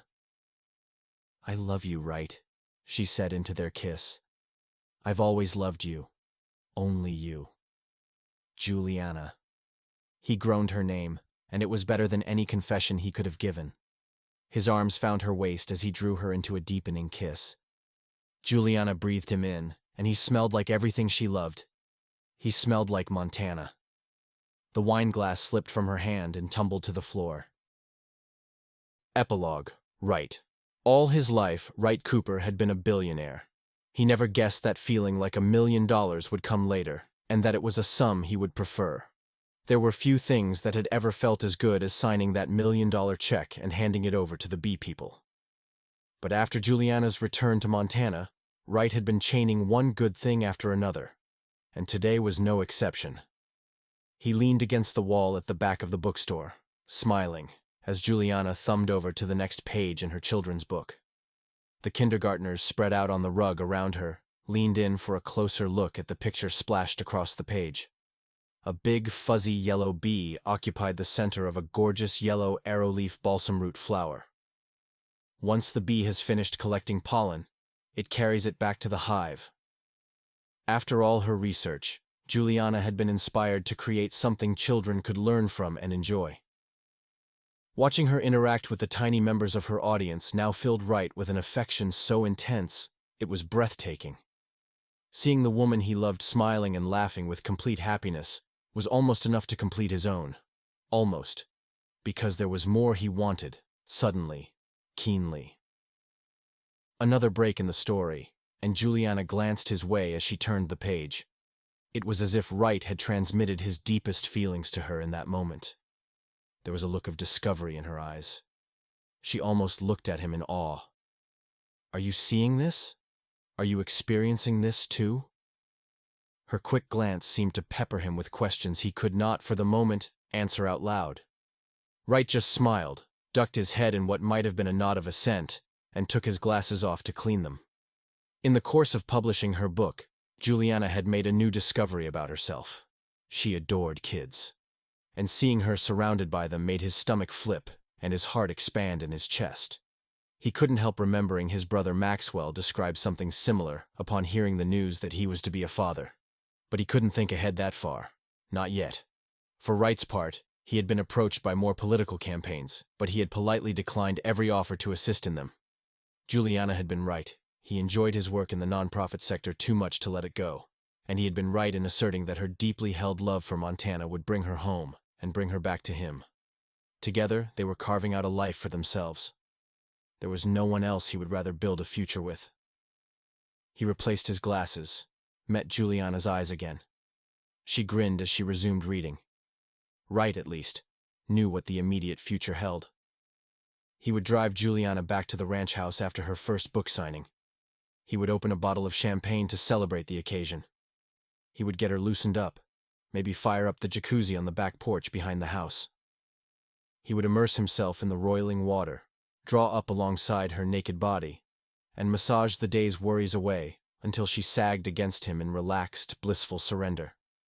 Then, he would reach outside the hot tub for his jeans. Juliana would make a noise of protest and disappointment that he intended to cut their evening short, but Wright wouldn't listen. He would hold her to him as he delved a hand inside his pocket and pulled out the ring.